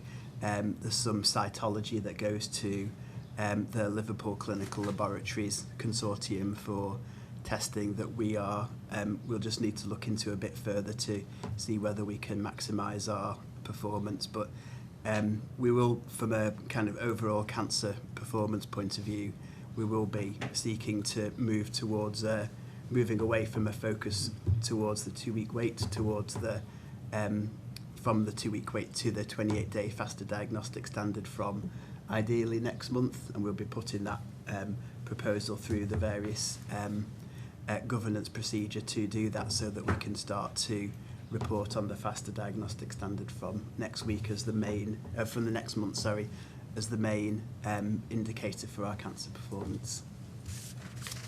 That was all I wanted to say.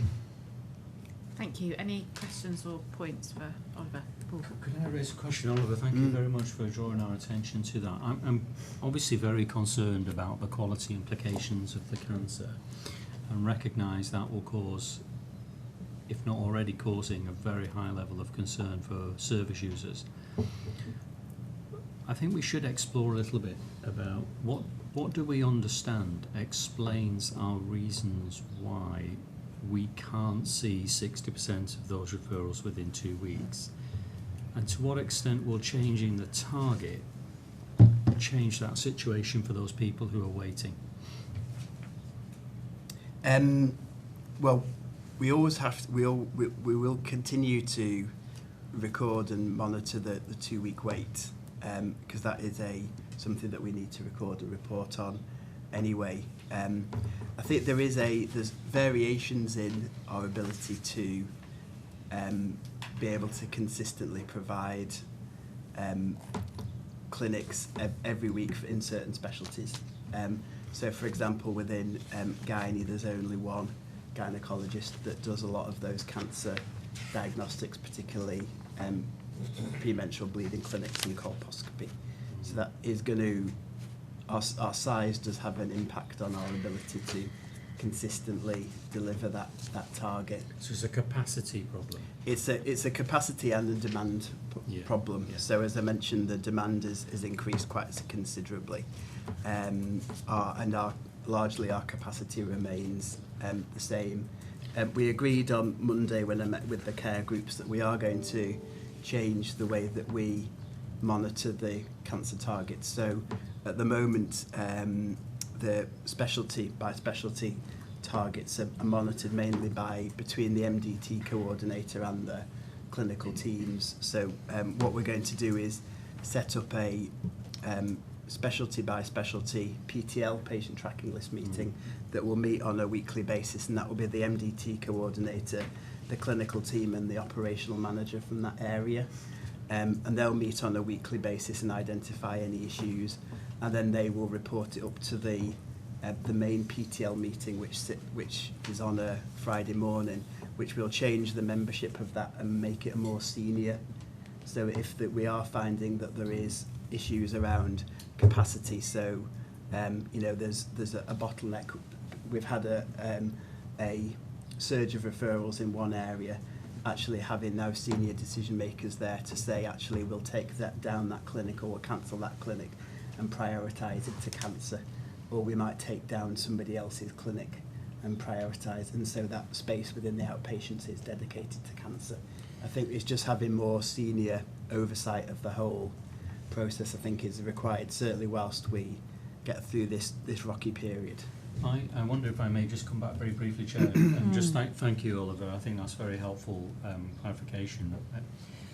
I kind of I'm reminded of the fact that against most of the tumour sites, experts are forecasting an exponential growth in the incidence of cancers, and therefore I think if we're experiencing capacity problems now, and we're going to monitor more, I think it might be prudent for the board to give some consideration to looking to the adjustments beyond that, because we probably need to be anticipatory and proactive and think more carefully about a service that can cope with a much higher demand for it in the years that lie ahead. I think that's an important consideration for us to take. I don't know if colleagues have got any thoughts around the table. Jackie and then Teresa. It's just, I share your concerns, Paul, on the cancer, because I'm conscious that in the very first year of Manx Care's operation, we invested significant additional resource into that service because we recognise the challenges that it's under. And if what we're seeing is a growth in demand that exceeds the 3% growth that we anticipate for the whole system, I think what we're finding across various parts of our system is our demand growth is actually growing much faster than that 3. And we just need to understand what that is and factor that into our future calculations. What Jackie just said, the majority of that investment was particularly around the tracking and the MDT side, as well as the oncology side. Now, I'm immensely grateful that happened, because I think we now have a MDT team that has an incredibly good handle on all of the cancer referrals coming through, as well as the tracking of them, which a grip that we've never really had before. Yeah. So that is a huge advantage that I think probably a lot of trust would kill for, really. But I think Paul's right. I think it's, and what you've said, Jackie, I think the demand that we're seeing is significantly outstripping what we've got. So and we always prioritise 2-week waits over everything, and I think there is a risk that we probably as a board need to recognise that as 2-week waits continue to increase, it will have an impact on other non-cancer services. So the increasing in the outpatient waiting list will continue as we try and do our best to fit in those 2-week wait referrals. Thank you. I just responded Sure. on that one, Sarah. I think we need to be mindful of that. At the beginning of Manx Care, we talked about having a lot of unmet demand in our systems, so we were catching up, and the restoration and recovery is a perfect example of that. But I think what we're seeing emerging is not only are we dealing with pent-up unmet demand that we're trying to address historic demand, we're also seeing growth going forward. So we're caught we're being hit on both sides. It's not that we can deal with the backlog and then the consistent growth forward is within our expectations. We're dealing with a backlog and expectations of growth that are higher than what we were originally anticipating. Teresa, and then Tim, and then Ishaku. Yeah, I think the cancer agenda is an interesting one, and I am keen we sort of start to make that shift. I do think measuring the faster diagnostic standard is a much better mechanism of really understanding at the point of which you have made the decision, because that affects outcomes.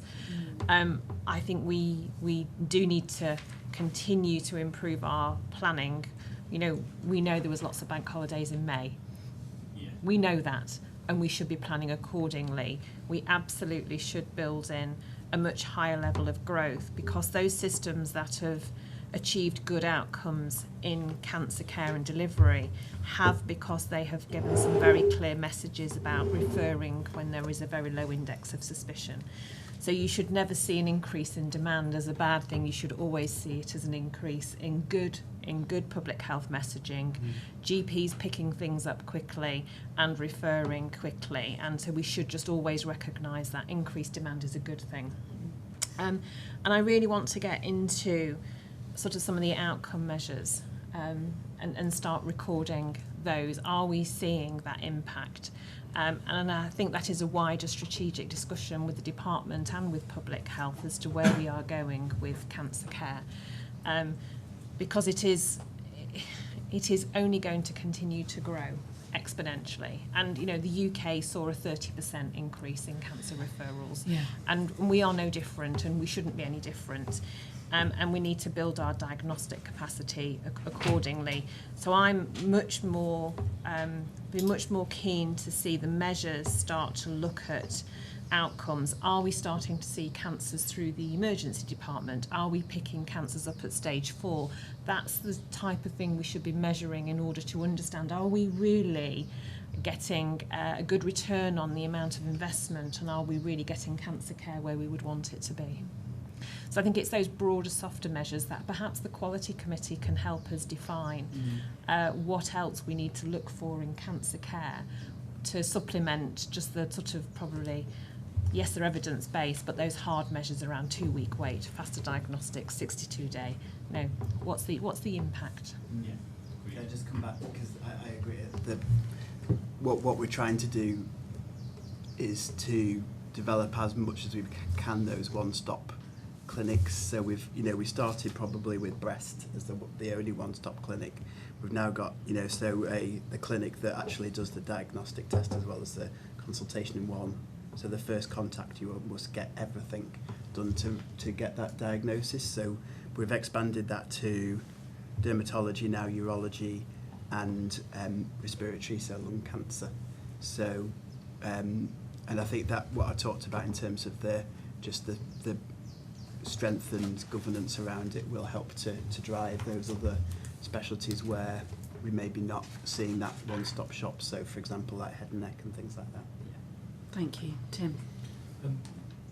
My comment is really from a position of ignorance. So thinking about the growth in terms of referrals and in terms of need, I think absolutely it's something that the Quality Committee should look at.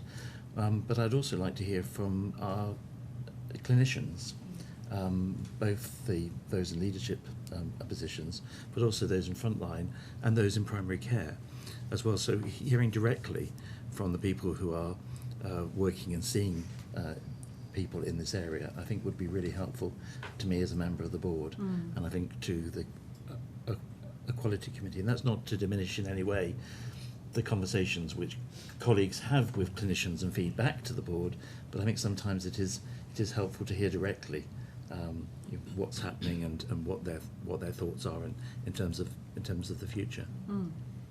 Thank you, Tim. Yes, so it's well recognised that we are lacking in terms of cancer nurse specialists who are an essential part of the system in terms of dealing with demand. And also we're aware that Transformation the project has put out cases for the recruitment of cancer nurse specialists, and that has been approved. So my question really is twofold. The appointment of these cancer nurse specialists, do you anticipate that that might help the 2-week wait, and to what extent would that future-proof, the against the demand that we anticipate is coming down the road? Well, in terms of the cancer nurse specialist that we've recruited recently, we've recruited a gynae cancer nurse specialist, and we have a business case going through Macmillan at the moment for an upper GI cancer nurse specialist, which just leaves the only tumour site without one is head and neck, but we've got a plan to do that. I think the benefit of the cancer nurse specialist is that they are more of a kind of a care navigator as well as a provider of clinical care. So whereas I'm not necessarily sure that they will help to improve the kind of hard stats that I've been talking about today, but certainly the stuff that Therese has been talking about in terms of outcome measures, I think that's where the CNSs and the cancer care coordinators, which is a new role that we're introducing, a band for more of a kind of support from a well-being kind of signposting type support, particularly those tumour sites or those cancers that rely on going off island for the treatment. It can be quite confusing, those handovers between one team and another, and having those both the CNSs and the cancer care coordinators available to be able to be that bridge, so that people don't feel like they're in a no man's land between the two hospitals. So just to come back on that, the reason why I raised that is because I'm aware of the situation in upper GI cancer, and one of the 2 clinicians we have in that department spends a considerable amount of time sort of doing the work that the cancer nurse specialists should do, so that if we had a cancer nurse specialist, that clinician would be available then to be dealing with referrals and so on. Yeah, we've been talking about that specific case with Mark, and I think we've got hopefully an interim solution to be able for him to be released back into clinical practice. Okay, Oliver. Thank you. I think that Ishaku's point is really important, and I think that certainly applies to the primary care clinicians as well. Having people like cancer care coordinators, nurse specialists who have this overall view of things enables clinicians to work at the top of their license, to do the things that only they can do, and really does optimize all of our bang for the buck, really, when you're employing expensive specialists. A point that I'd like to make, obviously these targets and these numbers are very important. So you mentioned, I think, 28-day target would be 75%. I think it's really important when we're looking at these numbers not to get too focused on these numbers, and also to think about the patient experience beyond that. And I think Teresa kind of touched on this as well. But I think it's important we don't lose sight of, if we meet that 75% target, what's happening to those other 25%? Is that because that's a very traumatizing period of time that's then more traumatizing because it's potentially extended.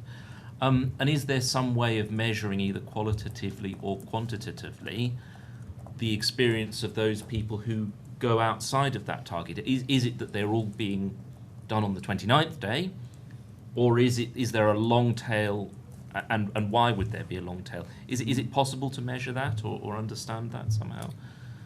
Well, certainly the statistics of it is easy to, because as I mentioned, although our 2-week wait standard is only 40%, the median length of time that people are waiting for that appointment is 16 days. So actually we're not too far away from that, but there is that tail there, so there will be, and included in that is also patient choice, so people who physically can't come to the appointment within 2 weeks. From a qualitative point of view, we don't collect anything proactively, but we do receive a lot of feedback from both individual patients through MCALs and also through specific cancer charities where there is delays. So if you remember, we have experienced delays, not fortunately not in the last 6 months, but certainly last year there was quite some considerable delays within the breast service because of workforce issues, and we received a lot of feedback from that. So we know that when services do start to struggle considerably with demand and that access starts to become delayed, that we do receive a lot of feedback on that. And clearly whenever that happens, fortunately it's not happening with any of our services at the moment, but when considerable delays do start to creep in for whatever reason, we have we always put in a robust plan to try and pull that back, but yeah, we don't do anything proactively in that point of view, but it's something that I'll take back in terms of starting to introduce some of that more qualitative data, because as part of the Somerset Cancer Registry data set, there is quite a lot of outcome measures in there, both patient feedback as well as things around outcomes. So I'll have a word with the cancer services team and see whether we can start displaying that, because I appreciate that these are I'm just reporting kind of arbitrary figures, that although they are evidence-based to some extent, we know that the faster somebody gets a diagnosis, the faster they get treatment, and the faster that they are go into remission. But they are arbitrary numbers, and there's always a tolerance with them. So the 2-week wait is 93%, so there is a 7% tolerance there. What happens to those 7%? And then the faster diagnostic standard is 25%. All of the standards that we work to have a tolerance to them, and it is important to not lose sight of those patients that fall outside the tolerance when we're just talking about pure stats. I think it would be helpful maybe, sorry Teresa, I didn't mean to interrupt. I think it might be helpful for us to know when we look at these statistics, if what the median is would be helpful, but also what's the longest wait and why. We don't have to reveal any personal data, but we can say how long is the longest wait for a 2-week referral and why is it so long, and then we can perhaps take stock as a board as to whether we find that acceptable or not. Thank you. Teresa? Yeah, I think it's part of our, we have to have really good quality data, the ability to exception report and capture and escalate long waits. But I also think there is a further evolvement through our quality strategy piece of work, Paul, which I think you have recognised is our thresholds for undertaking harm reviews, and being really clear and explicit what those criteria are. Now, harm reviews did not exist previously. We did a review if we ever generated a datex, and that initiated our review.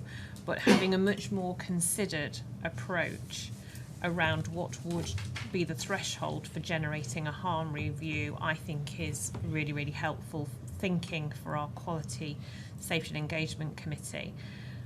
So we know in other systems, if you waited longer than 52 weeks, that would automatically generate a harm review. If you exceeded 104 days on a cancer pathway, that would automatically, because it's a level of excess tolerance that, albeit you are likely to have caused harm by that level of delay. And I think it is part of us considering objectively where we would want to do some full analysis on an individual patient level, both the clinical impact and the psychological impact of patients, of where we are likely to have caused harm by a length of delay. Thank you. So I think that's for QSE. I think. Yeah, I think that's really useful, and I think also the qualitative stuff it just gives you a richer picture, doesn't it, of the patient experience. So that's a really helpful conversation. Who's going next for the integrated? Oh, sorry, Tim. I just had a different question. Okay, go for it. Report. So really good to hear the positive news in terms of the cataracts and the extended theatre use, and also the impact on waiting lists, orthopaedics, etc. And obviously we're still within the R&R phase, and I was just wondering about when we move out of that, how the transition is going to be managed back to the services that we will provide in an ongoing way, and how that will be managed with, because there have been some additional staff and additional providers, and when we transition back to Manx care staff and Manx care, how that's going to be managed. I mean, it's maybe not for an answer here and now, but it's just something which I think is important to consider. Yeah, so we're planning that at the moment for ophthalmology, because it's, you know, we've been working at a rate of knots to get that waiting list down to a level that we are happy with. But we received more referrals, or there's more additions onto the cataract waiting list than any others, probably any others combined, to be honest. We think there's about 12 additions to the cataract waiting list every week. So if we don't get that right, we'll soon be in a position. We have recruited 2 new ophthalmologists. So one of them is going to be full-time working with us, and one of them is going to be part-time. The part-time consultant will be focusing on cataracts as well as undertaking some elements of paediatric ophthalmology. So essentially we will have some additional cataract, because the issue has always been that we have never had enough cataract demand capacity to come anywhere near, both from a job planning point of view and also a throughput point of view for those clinicians. The consultants that we've recruited have been working with us through Synaptic, so we know that they could undertake that volume that we need. And there is a business case that we are developing in conjunction. We're very, very grateful to have had it provisionally funded through the welfare trustees of Ramsey Hospital to actually develop a cataract unit up in Ramsey that uses what's essentially a shelled ward at the moment, along with the operating theatre that's up there that hasn't. It's used on a regular basis for minor ops for dermatology and plastics, but hasn't been used as a proper theatre for since it's been built in the 1990s. So getting that unit up and running as what you would see as a specialist a cataract unit in the UK, which is essentially a theatre and a ward next to each other that promotes the flow of it, promotes very high turnover, because when you're doing 18 cataracts in a day, every single bit of that process needs to be fine-tuned.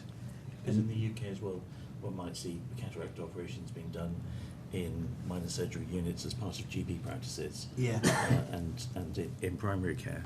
I don't know, is that something which is available, and do we have GPs with specialisms in ophthalmology not as far as I'm aware. Yes, sure. Not as far as I'm aware. So in terms of, Oliver mentioned dermatology, that's being moved into general practice, and that's kind of where we're focusing on moving minor ops and upskilling GPs at the moment. I wouldn't rule it. I'm not aware of any GP that has a special interest in ophthalmology, but I certainly wouldn't rule it out for the future. No current plans. Yeah, but there's other things that elements of the cataract waiting list that we're looking to improve. So previously, it's only a GP that could refer on to onto ophthalmology. We've fairly recently allowed opticians to refer into ophthalmology. What we're looking to do is actually allow opticians to directly add people to the cataract waiting list, so they don't need to be seen by an ophthalmologist, because opticians have all the tools that we have here, and that ability for opticians to do the first follow-up from following a cataract operation, so they don't actually need to come into the hospital. And the new commissioning framework that we've developed through the Primary Care at Scale and Primary Care Directorate to actually enable opticians to do more than just eye tests here on the island has recently gone through. So we've got the commissioning capability to actually make that cataract process much more streamlined than what it is at the moment. Thank you. Any more questions for Just Oliver? last point, just to pick up on Tim's question about the board interacting with clinicians around cancer. There is the Cancer Performance Day, I believe quarterly, Oliver, which is, obviously it's a whole day, so that kind of time commitment might need to be made, but I'm sure that it would address a lot of the need to understand what happens, because you've got the clinicians, you've got the cancer nurse specialists and all those who are involved in dealing with cancer. Perhaps Oliver has other options, but that's one. Thank you. Yeah. Okay, who's going next with the integrated performance report? Yeah, I'll pick that up in terms of social care. Thank you, Chair. Thank you. I'll start with mental health. I'll take it as a bit, so I'll be brief. Starting with the average length of stay. The figures slightly increased. We got the Glen Suite, the older person's suite, is 33 days, and the Harbour Suite, the adult suite, is 25. It's important we take that into context because the length of stay of 21 days that we've applied is not a target the NHS England use. That's generally reserved for general hospitals, not psychiatric inpatient wards. The target for psychiatric acute inpatient wards is 60 days for adult and 90 days for older persons. So if we applied those targets, we'll be well within the established targets. And we're working with our colleagues in business intelligence to apply those NHS benchmarking data. The 3-day follow-up, the local performance in terms of 3-day follow-up has been excellent and continues to be so. We've got 100% of patients discharged have been seen within 3 days, and that's been the case. I think the last time we deviated from that was May 22. Again, that repeatedly and continually outstrips what NHS England can achieve, where their reported target for Q3 is 73%. The same is the case for the. I want to spend some time talking about this because I think it's the team needs to be acknowledged and what they managed to achieve, and that is the crisis team's liaison function, and that's responding to ED referrals within 1 hour of face-to-face contact. And that's at 94%. So 94% of all referrals that come from ED are being seen by the crisis team within an hour of referral, which I think is nothing short of astonishing, given some of the recruitment challenges that team has, and that can't be replicated anywhere across. Sorry. Mostly a day in the UK. It is mostly a day in the UK. So the fact that they're responding an hour would exceed the aspirations of any NHS trust in the UK, and they need a huge degree of congratulations for continuously achieving that. Re-referrals is still a struggle, not because of the nature, but it's in terms of data collection, because Rio can't seem to. We're struggling to get it to draw a distinction between those external referrals and internal referrals, so it's got a tendency to count referrals twice, and that's something we're working with BI to rectify. We're also working with BI in terms of the scope of the reporting for mental health service, and we're really keen that we've got some more outcome measures within the reporting framework, and we're actually reporting on referral to treatment and those time frames, because with the feedback we get in terms of complaints and concerns does typically revolve around access to treatment and the referral to treatment times. So that's something we need to work really hard to be able to demonstrate to the board those referral to treatment times, not just the quantitative data but also the qualitative data, because we can have very prompt referral to treatment. It means very little if the treatment's poor. So we need to establish and get that feedback in terms of those PROMs, those patient-reported outcome measures, in terms of how our patients, how our service users who receive their treatment feel about the treatment they're receiving. We've purchased licences for RECOL, which is a quality of life measure that we're building into our dashboards, and we hope to be able in a position to report on those very soon. Just moving on to adult social work, in terms of the referrals, the number of re-referrals have reduced this month, which is encouraging. There's still some challenge in terms of completing assessments within time frames and ensuring that individuals receive copies of those assessments. We hope that with some of the additional recruitment that's happening in adult social care, and was well documented some of the challenges we've had in terms of recruitment to substantive posts within social work, that those thresholds will be reached in the near future. I certainly know the principal social worker has been working very hard with the teams, because there is some variability within the individual teams in terms of assessments complete and ensuring that individuals subject to those assessments are receiving copies of those assessments. Moving finally on to children and family social work, I know Teresa will speak in more detail in relation to the Ofsted report a little bit later in the agenda. Initial child protection competencies held at the time was 100%. It was also 100% for the child protection reviews and 100% for looked after children reviews which were happening on time. And again, I think that's extraordinarily encouraging. There is the complex needs reviews. We only achieved 68.1%, and that is below the required threshold. And clearly, that's something that needs to improve. But that focus on the child protection competencies, child protection review competencies, and the looked after children reviews. Again, like I say, 100%. And I know Teresa's going to speak in more detail about Ofsted. So I'm happy to answer any questions related to those three areas. Thank you. Any questions? Tim? Just one, my ears picked up when you started to talk about outcome measures and about patient experience. And I just wondered whether we have, just sort of coincides with that we were going to have experts by experience at the beginning of this meeting, but do we have any audits done by experts by experience? So people who are current or past users of mental health services are doing those interviews and are accessing that information. I think it's, to be fair, I think from an organisational point of view, it's embryonic in terms of the role that experts by experience play in our organisation. It's something that certainly in the mental health service, and I know the wider organisation, is something that's valued. But in terms of the systems and processes that enable those audits to happen, I think it's as I say, embryonic. It's not, I would hasten to add, something that's been within the DNA of the organisation. I don't think it's something that's been particularly valued or accepted or appreciated, the value that experts' experience come, not just in terms of clinical review, but the wider service development piece and being proactively involved in recruitment as well. So there's a huge amount of work to do, Tim. So I'm disappointed today that the experts' experience weren't able to present. I'm really encouraged that the board is looking forward to them presenting, looking at their role and how we use that seed that we started within mental health and allow that to propagate in the future. Great, thank you.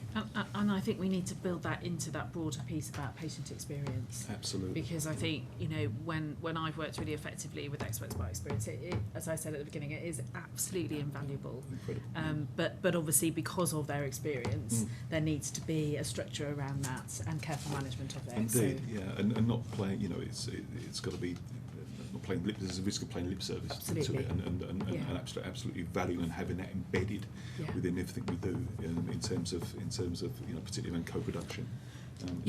Absolutely. Teresa, do you just want to touch on the Ofsted at this point?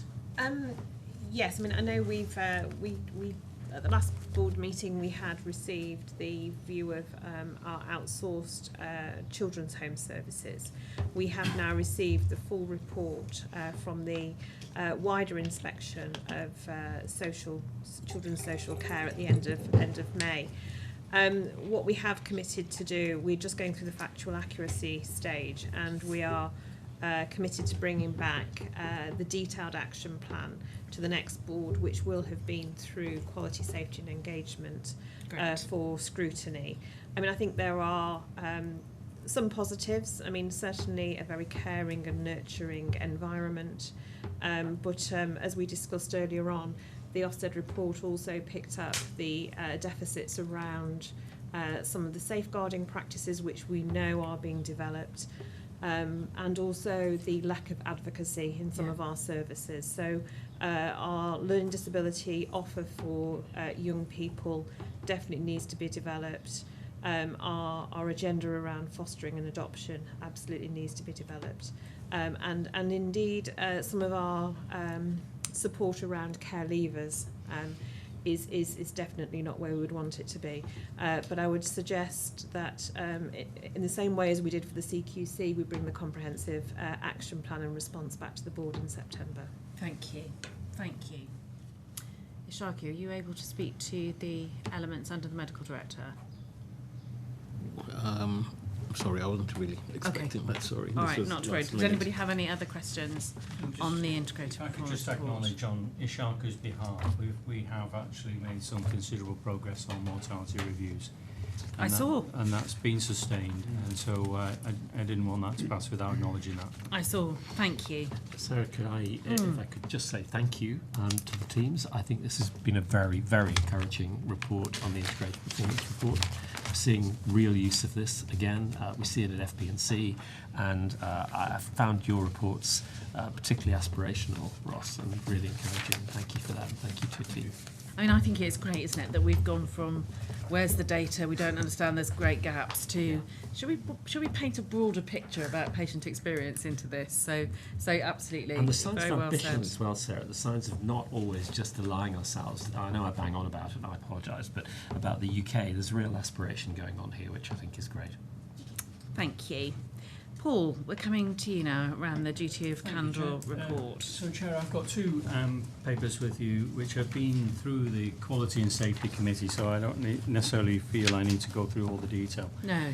We have brought forward the annual reporting cycle on complaints. It was a concern for the department last year, and I completely agree with their challenge that we needed to be much more responsive in producing an annual report of complaints.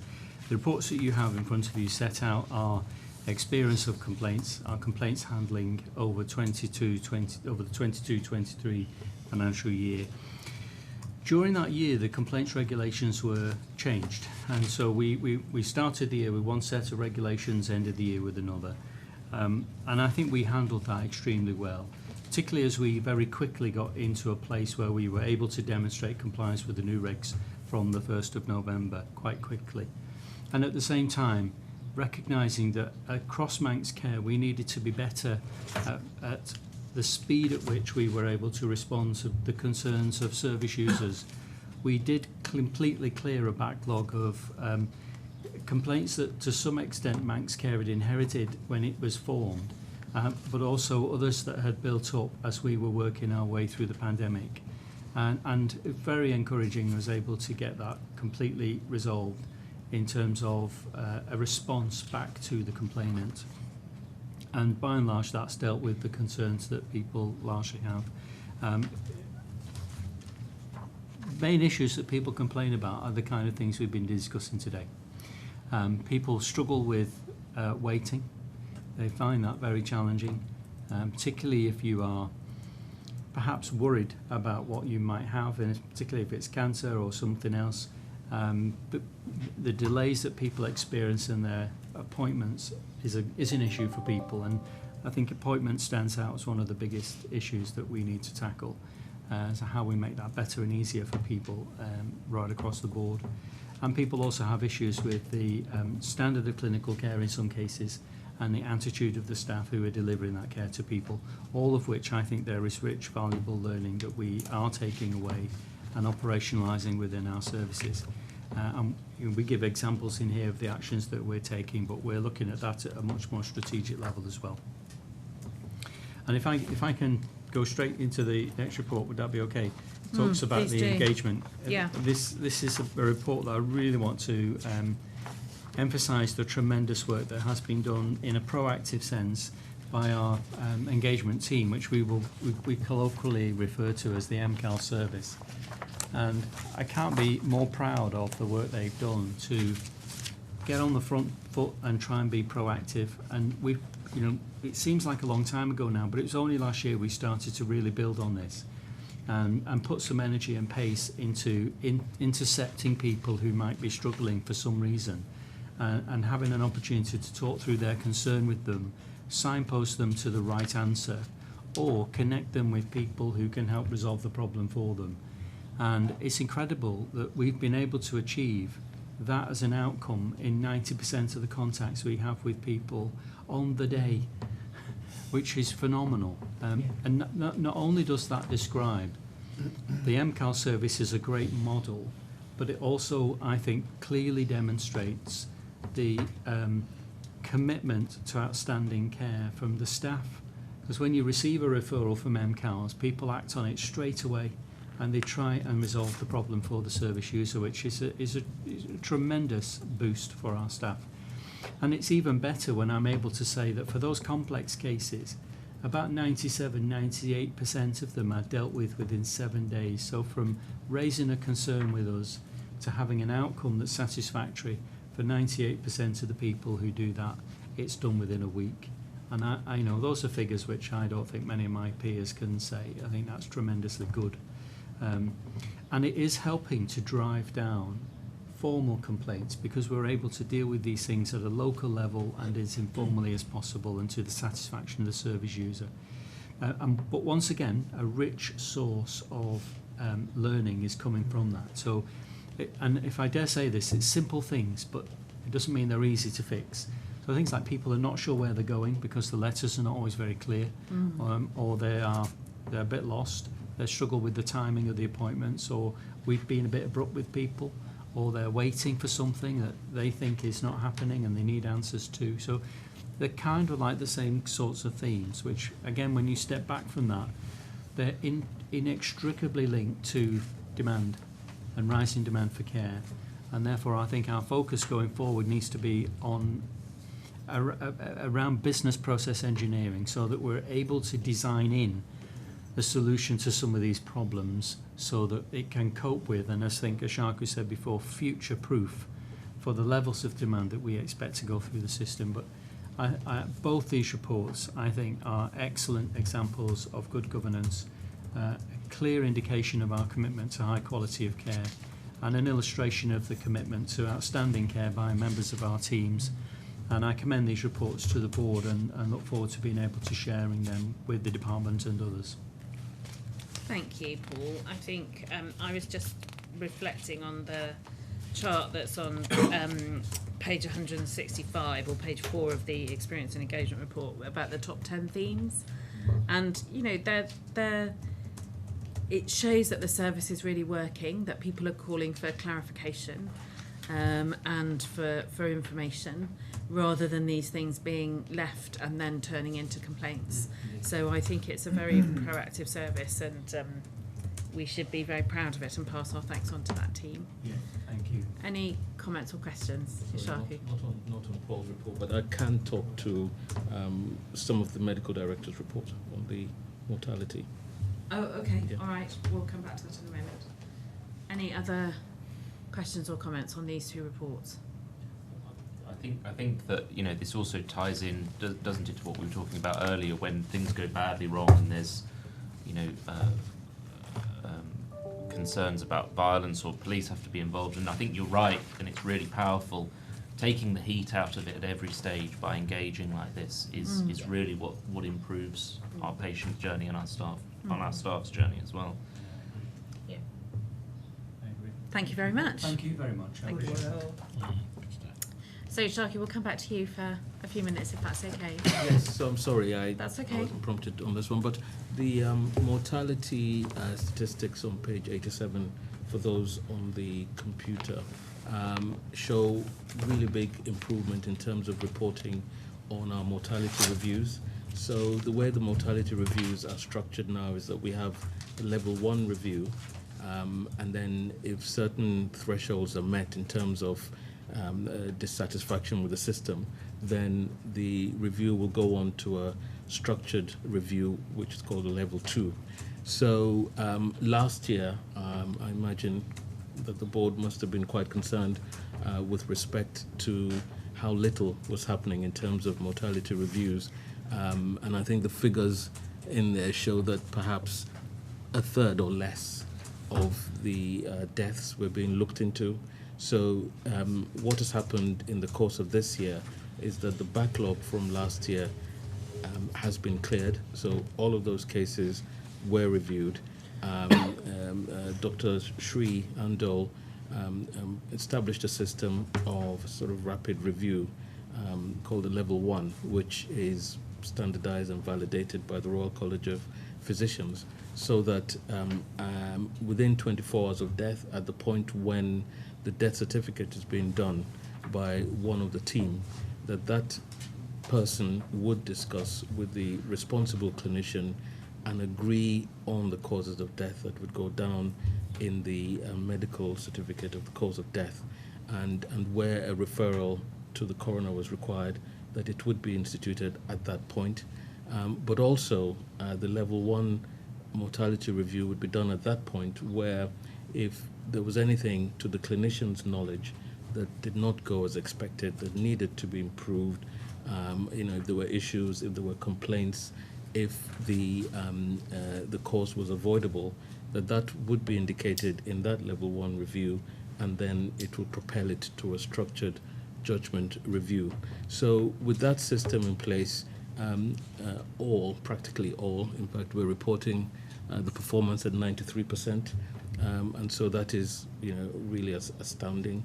Now, the areas of difficulty are that although we do have 2 associate medical directors who are appointed as medical examiners, the first thing is that the level 1 reviews are being done by the clinicians responsible for the patients. So in a sense, that is marking your own homework. Secondly, the clinicians have pointed out that actually what needs to happen also is a much wider review that involves, other allied health professionals who might pick up on things that the clinicians have not necessarily been exposed to or aware of, so what the nurses know, and so that's an area of improvement. But also the expectation is that 20 to 25% should be going on to a structured review, and that's not happening. So the associate medical directors are looking into that. They've reviewed the level 1s that have been done, and they've made a judgment as to which ones they think should go on to a structured review, and that's the next step, to have those reviewed by clinicians other than those dealing or who saw the patients. Now, so that's in progress. I think it's fair to say there are areas of concern with the medical examiner role, which is what the associate medical directors were badged as. One is legislative. It's not peculiar to the Isle of Man. So across the authorities have had to move forward the establishment of the medical examiner role in its full sense, because there isn't any legislative underpinning that compels GPs, for example, to discuss the deaths or have them signed off by the medical examiners, and that needs to happen. So the date for the medical examiner role moving on fully has been moved to April 2024. So if that's the situation across, then I'm afraid it's no different here. So we have medical examiners, but they're nowhere near performing that role, and that's something that has to be examined more fully. So in this space, we need to refine the reviews a bit better in terms of getting more engagement and making it more objective, and also to see that the medical examiners are embedded in the way they should be working. Thank you. Oliver and then Ross. May I ask a question? How do the medical examiners in this system interact with what happens with cremation forms and that second opinion that's already required? So in terms of cremation forms, the first part, part A, usually filled by one of the team looking after the patient.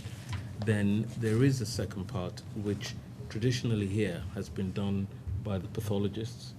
And then there is a third section, which at the crematorium, if there's any reason to think that things haven't gone as expected, then there will be a third level of check. Does that answer your question? Well, no. So that's already. So that's been put in place for safety and for scrutiny. Although it only exists for patients who are going to be cremated, which is odd, really. Yeah. But I'm just conscious that if we have another layer, if there's additional layers, then that becomes almost overly bureaucratic. Or is there a risk, I'm asking, that becomes overly bureaucratic if you have these parallel systems of cremation form scrutiny and level 1, level 2 mortality reviews, and it all kind of is there a risk that they all start interacting with each other, and you have, perhaps to say, too many cooks spoiling the broth, whereas as opposed to a streamlined? Yeah.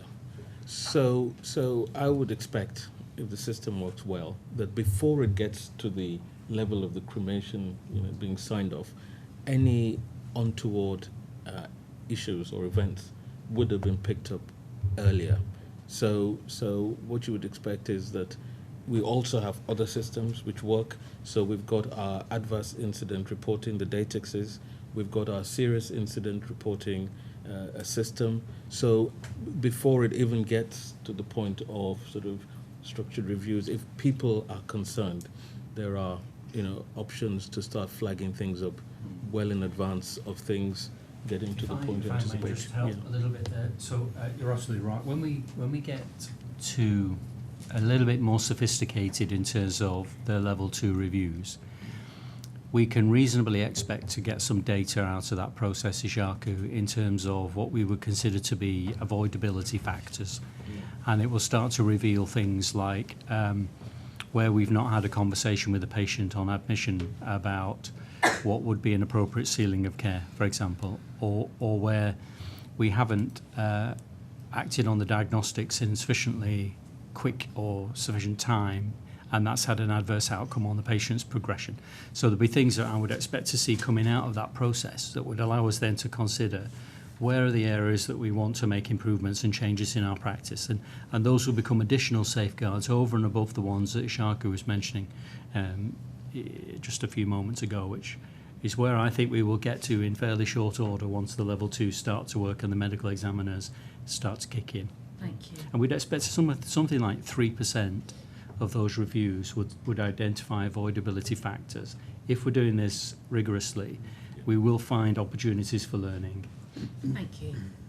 Thank you very much. I think we've been asking for this piece of work, and now we've got this piece of work, and that's really helpful. And thank you for the clarification around the medical examiners. Ross, did you want to come in? Yeah, just very briefly, thank you, Chair. I mean, just wonder if there's, Shaka, if there's any opportunities for shared learning in terms of the mortality review process. It's something we've been doing for probably the last 18 months, and we're trying to kind of an ongoing process of refining the stage 1 and stage 2, and ensuring that we're documenting the decision making, documenting the learning, and analysing some emerging themes.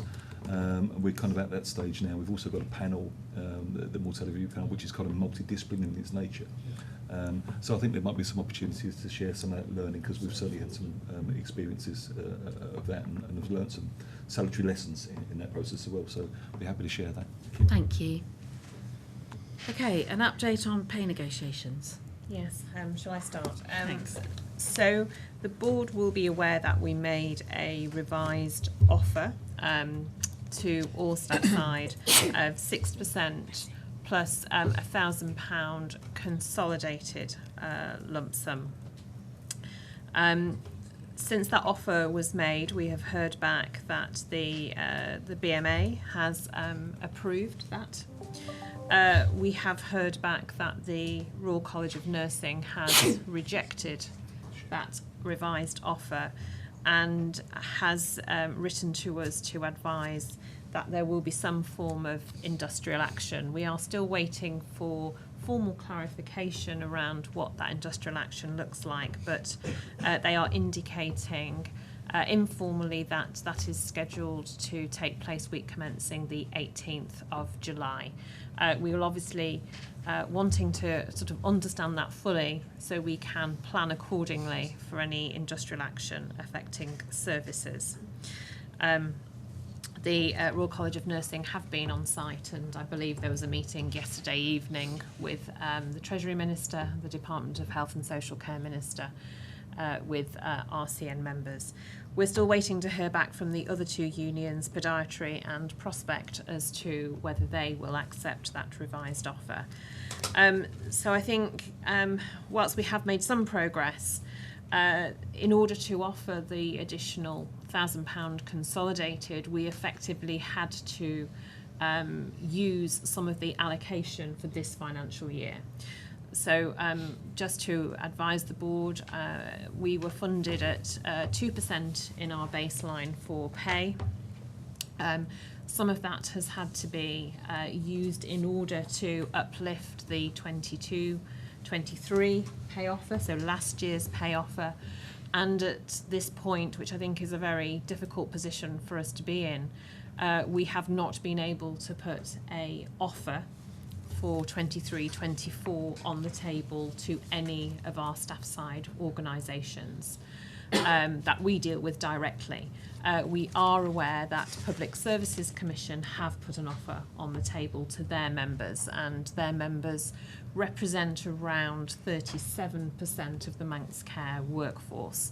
So I think we have an increasingly complex position whereby some of our staff, 37% of our staff, have had an offer put to them for 23-24, which is in excess of 5%. I think it's 5.5%. I'd need to just double check that. But it is in excess of what is in the Manx Care baseline for us to be able to offer to our other staff side organisations. And I think that does create a very difficult position for us to manage. I think it's definitely something we need to continue to have discussions with DHSC and with Treasury about what we can offer. I mean, coming back to earlier conversations around advocacy, we cannot offer money that we do not have. So at this moment in time, an offer to staff somewhere in the region of 1% is about what we could put on the table. Perhaps we'll need to cover that a little bit more in the finance section.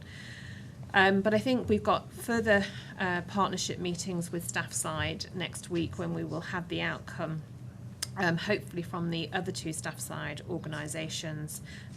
We will in the next week have more clarity on the industrial action proposed by the Royal College of Nursing. And I think it's probably just a very stark reminder that sort of 21-22 is still unresolved from a staff side perspective, in that we implemented the pay award, but it wasn't accepted by staff side organisations. So I think we are in quite a challenging position, which certainly requires further discussion at board to board. Thank you. I think it's important for any members of the public listening to this board meeting that there are very detailed plans being developed for any industrial action by our nursing staff, and that when we discuss that in Quality, Safety and Engagement and in People Committee, we anticipate that those numbers will be on the lower side rather than the higher side, but obviously we don't know. So that contingency planning is well underway. Absolutely. Thank you.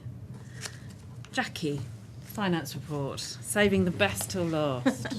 The most challenging, for sure. I'll say my piece and then we can all run away. So I'll take it as read, the report. It's been through FP&C and was discussed at private board yesterday, but there's just a few key points that I want to draw out from that. Obviously, the beginning of the report talks about what our final year-end position for 22-23 was. And it changed slightly from the draft position that the board last saw. So it's now been finalised at an 8.7 million deficit. So there, as Nigel referred to earlier, there are other elements of funding. So there was money was spent that was covered by the DHSE Reserve Fund. There was money that we spent on restoration and recovery that was funded by Treasury. There was additional pay awards last year. We're not in the budget, but were funded by Treasury. So none of those things fit into what we call our operational spend. That's the area of spend that relates to what we do, that is from our allocated budget, our mandated budget. So the number you'll see of 8.7 will be slightly different to what you'll see when you see the consolidated figure coming through from the department, just to clarify that. So whilst we were very disappointed not to meet our target of financial balance in the year, I think it's worth pointing out that actually the deficit has reduced year on year. So in the prior year, our deficit was nearer 9 million. 9.9 million, which represented 4% of our budget. And last year, that deficit, we'd reduced it by 1 million, which then brought it down to nearer 3%.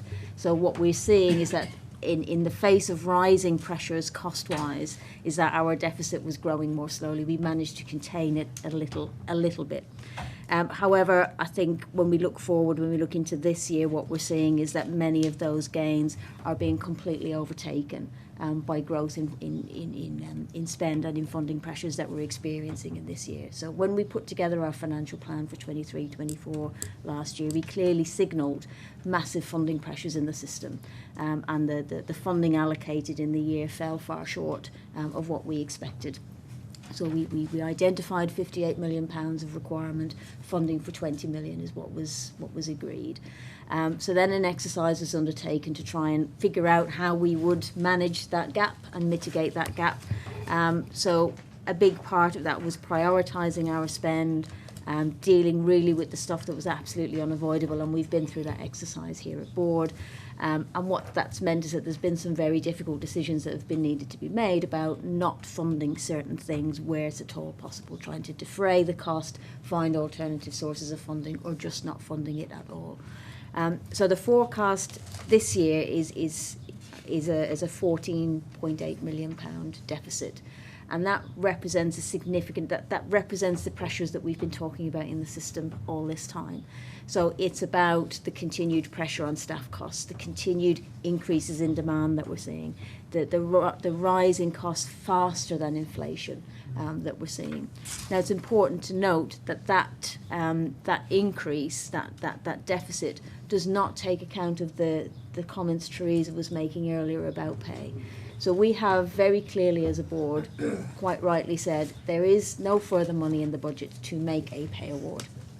However, and that's the same for many departments across government, however, Treasury have advised from a prudence point of view that all departments should work on a planning assumption of a 6% increase in pay in 23-24, but have also been incredibly clear that there is no funding for that. So the expectation is that those costs will be dealt with by cutting our cloth within departments, and there's lots of work happening across government to understand what that means. I think Manx Care's position, given that we start the year in a deficit position, faced with significant financial pressures, the ability of Manx Care to absorb a 6% pay award, which is in the region of about £7 million, it's clearly not feasible. If we were to award 6%, then our deficit position would increase to 22 million in this year. So clearly, that's unaffordable. So as Theresa said, there needs to be some conversations about how we bridge that gap. Even aside from the pay issue, it's clear that we have a SIP target of 4.5 million built into our budget. We have a SIP programme that's aiming to deliver about £11 million in SIP savings of this year. Our forecast assumes that we meet our target of 4.5 million. That's a given. It doesn't assume that the full scope of the SIP programme's cost improvement programme is realised. There's still some work to be done in terms of making sure that they actually realise themselves. But even if the entire SIP programme of 10 million was to be achieved, that would still leave us with a deficit of just over 9.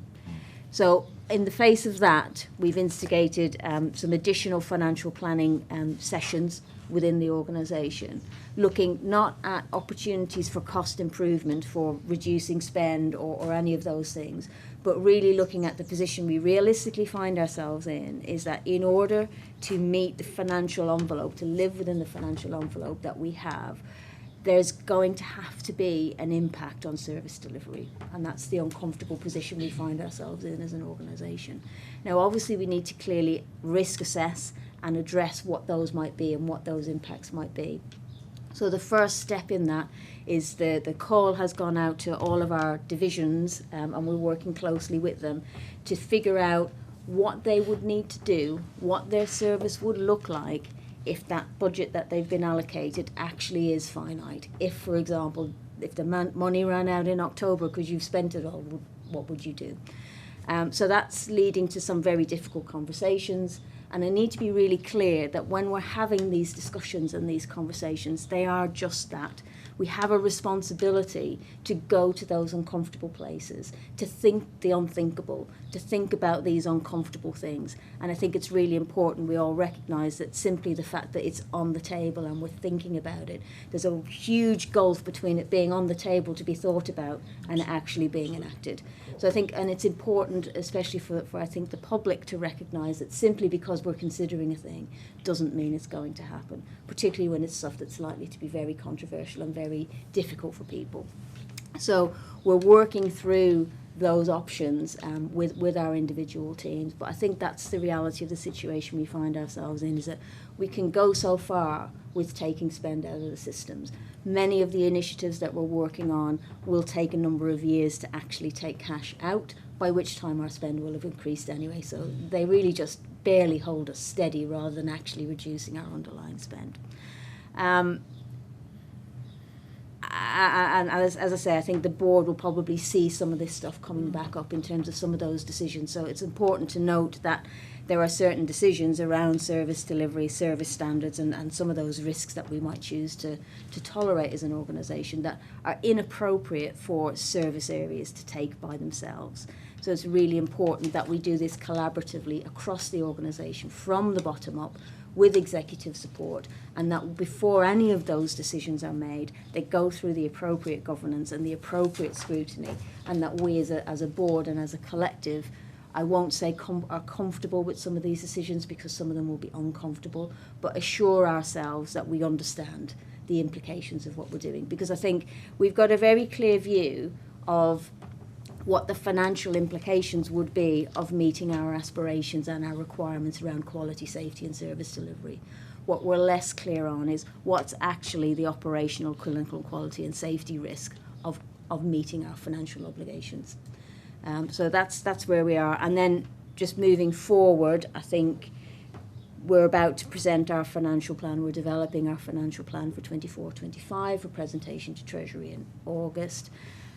And the situation continues. I think what we're finding is that our spend, let's take budget out of it for a moment, our spend is tracking roughly about £80 million below what the Sir Jonathan Michael funding model suggested.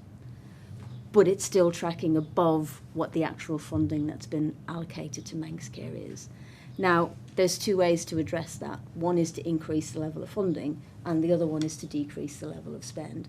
And I think the reality that we have to acknowledge in the room here is that the wider context, the wider macroeconomic context of the Isle of Man, means the likelihood of there actually being the kind of funding that we would wish to have to deliver the services to the standards that we wish to deliver them to is going to be very, very problematic and very, very difficult. So we have to consider the reality that funding is unlikely to match our expectations, and therefore we have a responsibility in that context to understand what that means for our services and manage that risk very, very carefully.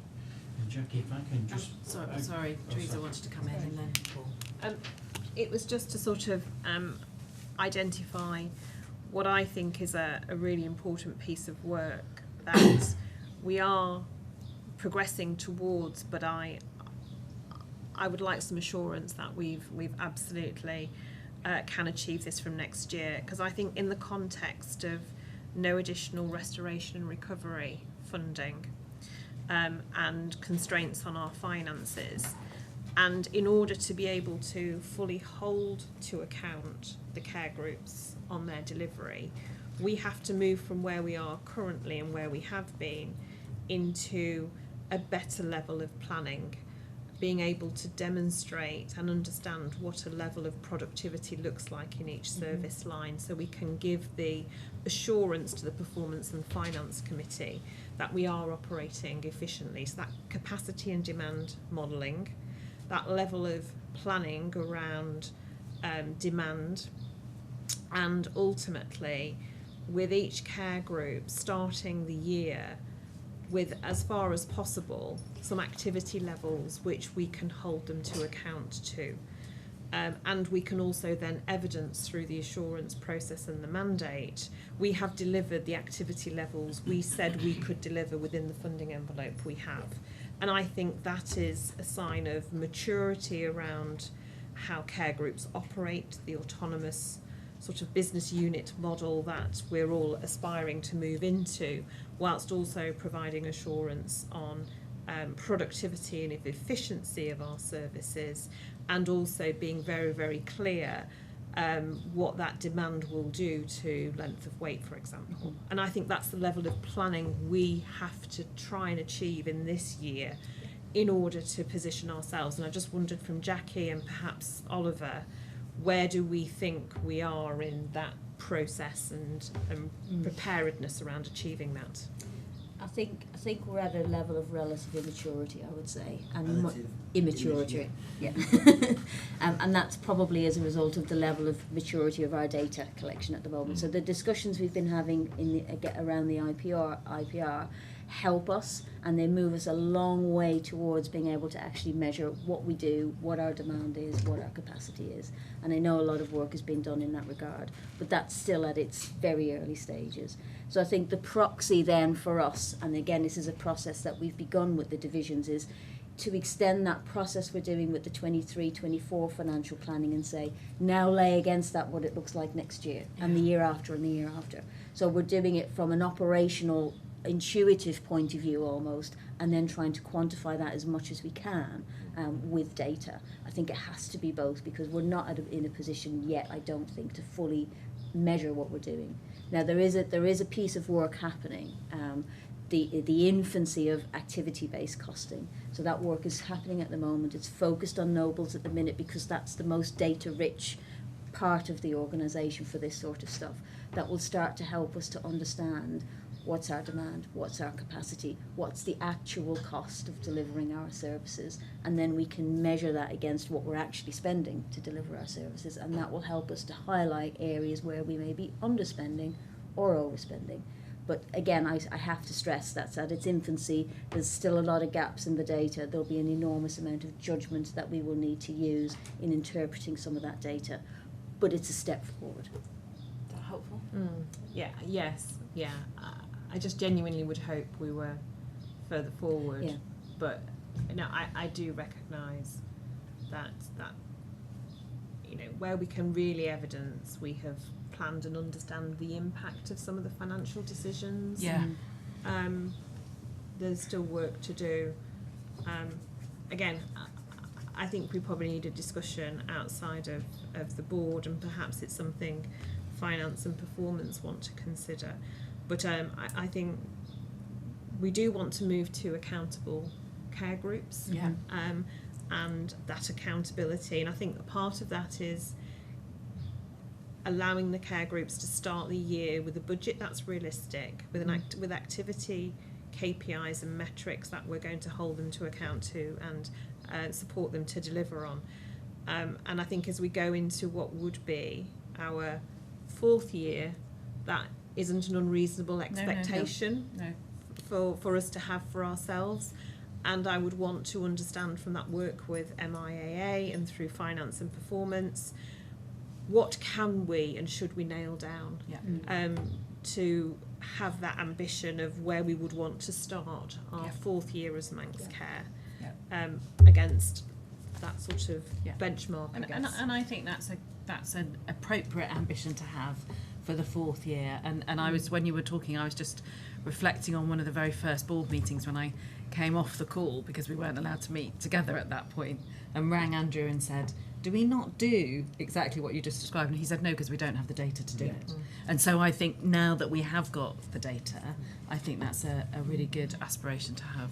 Paul, just on that specific point, I think there's a nuance to this, which is the level of activity that we think we can deliver will be driven by the level of funding that's awarded to us for 23-24. So whilst we can do the preparatory work where we describe what we think we should be delivering, to what level, to what standard, and to what amount of activity, inevitably what's likely to happen is that the funding envelope that will be awarded for next year will not meet that expectation. So there'll be a period, so we know usually around about October what that number is likely to be, and so that's that period in the second half of the year where we try and match those ambitions from delivery point of view with the money.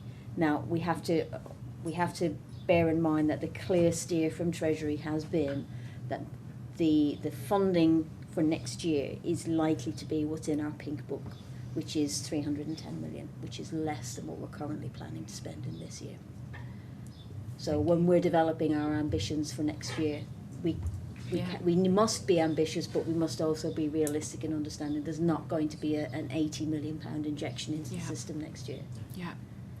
Paul and then Oliver. Thank you, Chair. I think Teresa's covered most of what I was going to say, but just perhaps to also see a benefit in doing this, in helping to shape the expectation. Yeah. Because if it's real that there is extreme constraints on the financing, I think it would be incumbent upon Manx Care's board to be able to help shape the expectation for the department, so that what the public can expect to receive is what we're able to deliver. I think that would be useful. I'd agree, there's absolutely been a disconnect between our expectations and our ability to meet those expectations. And as we grow in understanding our organisation and in understanding what drives our costs and our spend, we can be more sophisticated in articulating precisely where that gap lies. And also, I think, thinking back to our discussion at the Council of Ministers, some of that honesty and how we share that with the people of the Isle of Man, because as you say, Jackie, there isn't going to be an injection of cash, and so what we are going to deliver will look different, and how we engage people with us as we go through that planning is going to be really important. Oliver. Thank you. So part of the PCAS, one of the pillars of PCAS is moving activity out of the hospital and into primary care, where we believe we can do it more efficiently and costing less. I think I think you were talking about, Jackie, about having a really granular understanding of the cost of things that are delivered in the hospital, and I would say that that's really important to enable that PCAS project to fulfil those objectives.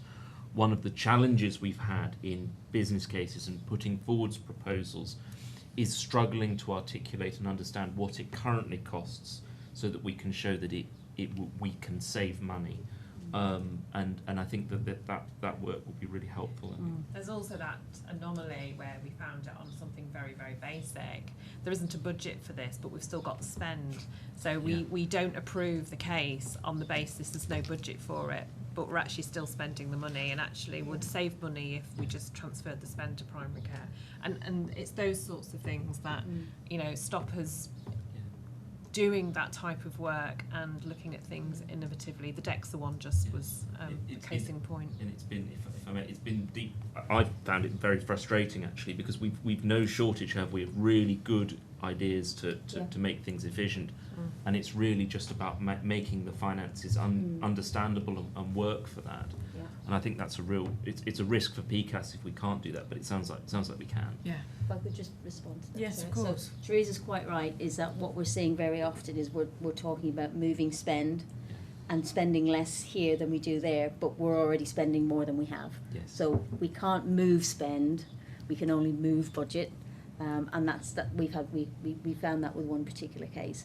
I think the other thing we need to recognise, particularly in the movement out to primary care, is that what we're finding in many instances is that whilst the overall cost is less to do it this way, the rump that's left in the secondary care space, we still need to maintain a level of activity and service in there. And then what we risk doing is we risk coming up against diseconomies of scale, where we can't actually take enough out of the hospital to fund what's happening in primary care, because we can't just pick it up and lift it out in its entirety.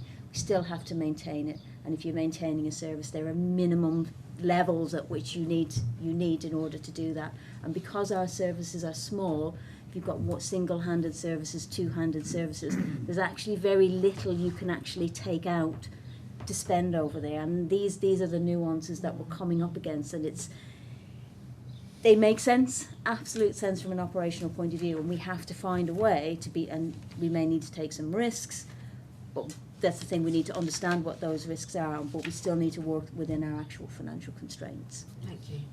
Ross, and then Tim. Yeah, just briefly in terms of just going back to the what Teresa made in terms of accountability for care groups, and that's extraordinarily important, as is the autonomy for them to deliver against that accountability. I do wonder whether there's still work on, it's probably a rhetorical question, in terms of the finance performance group regarding the data that care groups are is it telling the right story? Are you seeing the right data? You know, is it are we reporting on the right things? And I'll give it, you know, some context to that. Is that, you know, you heard me speak about the length of stay data for the mental health.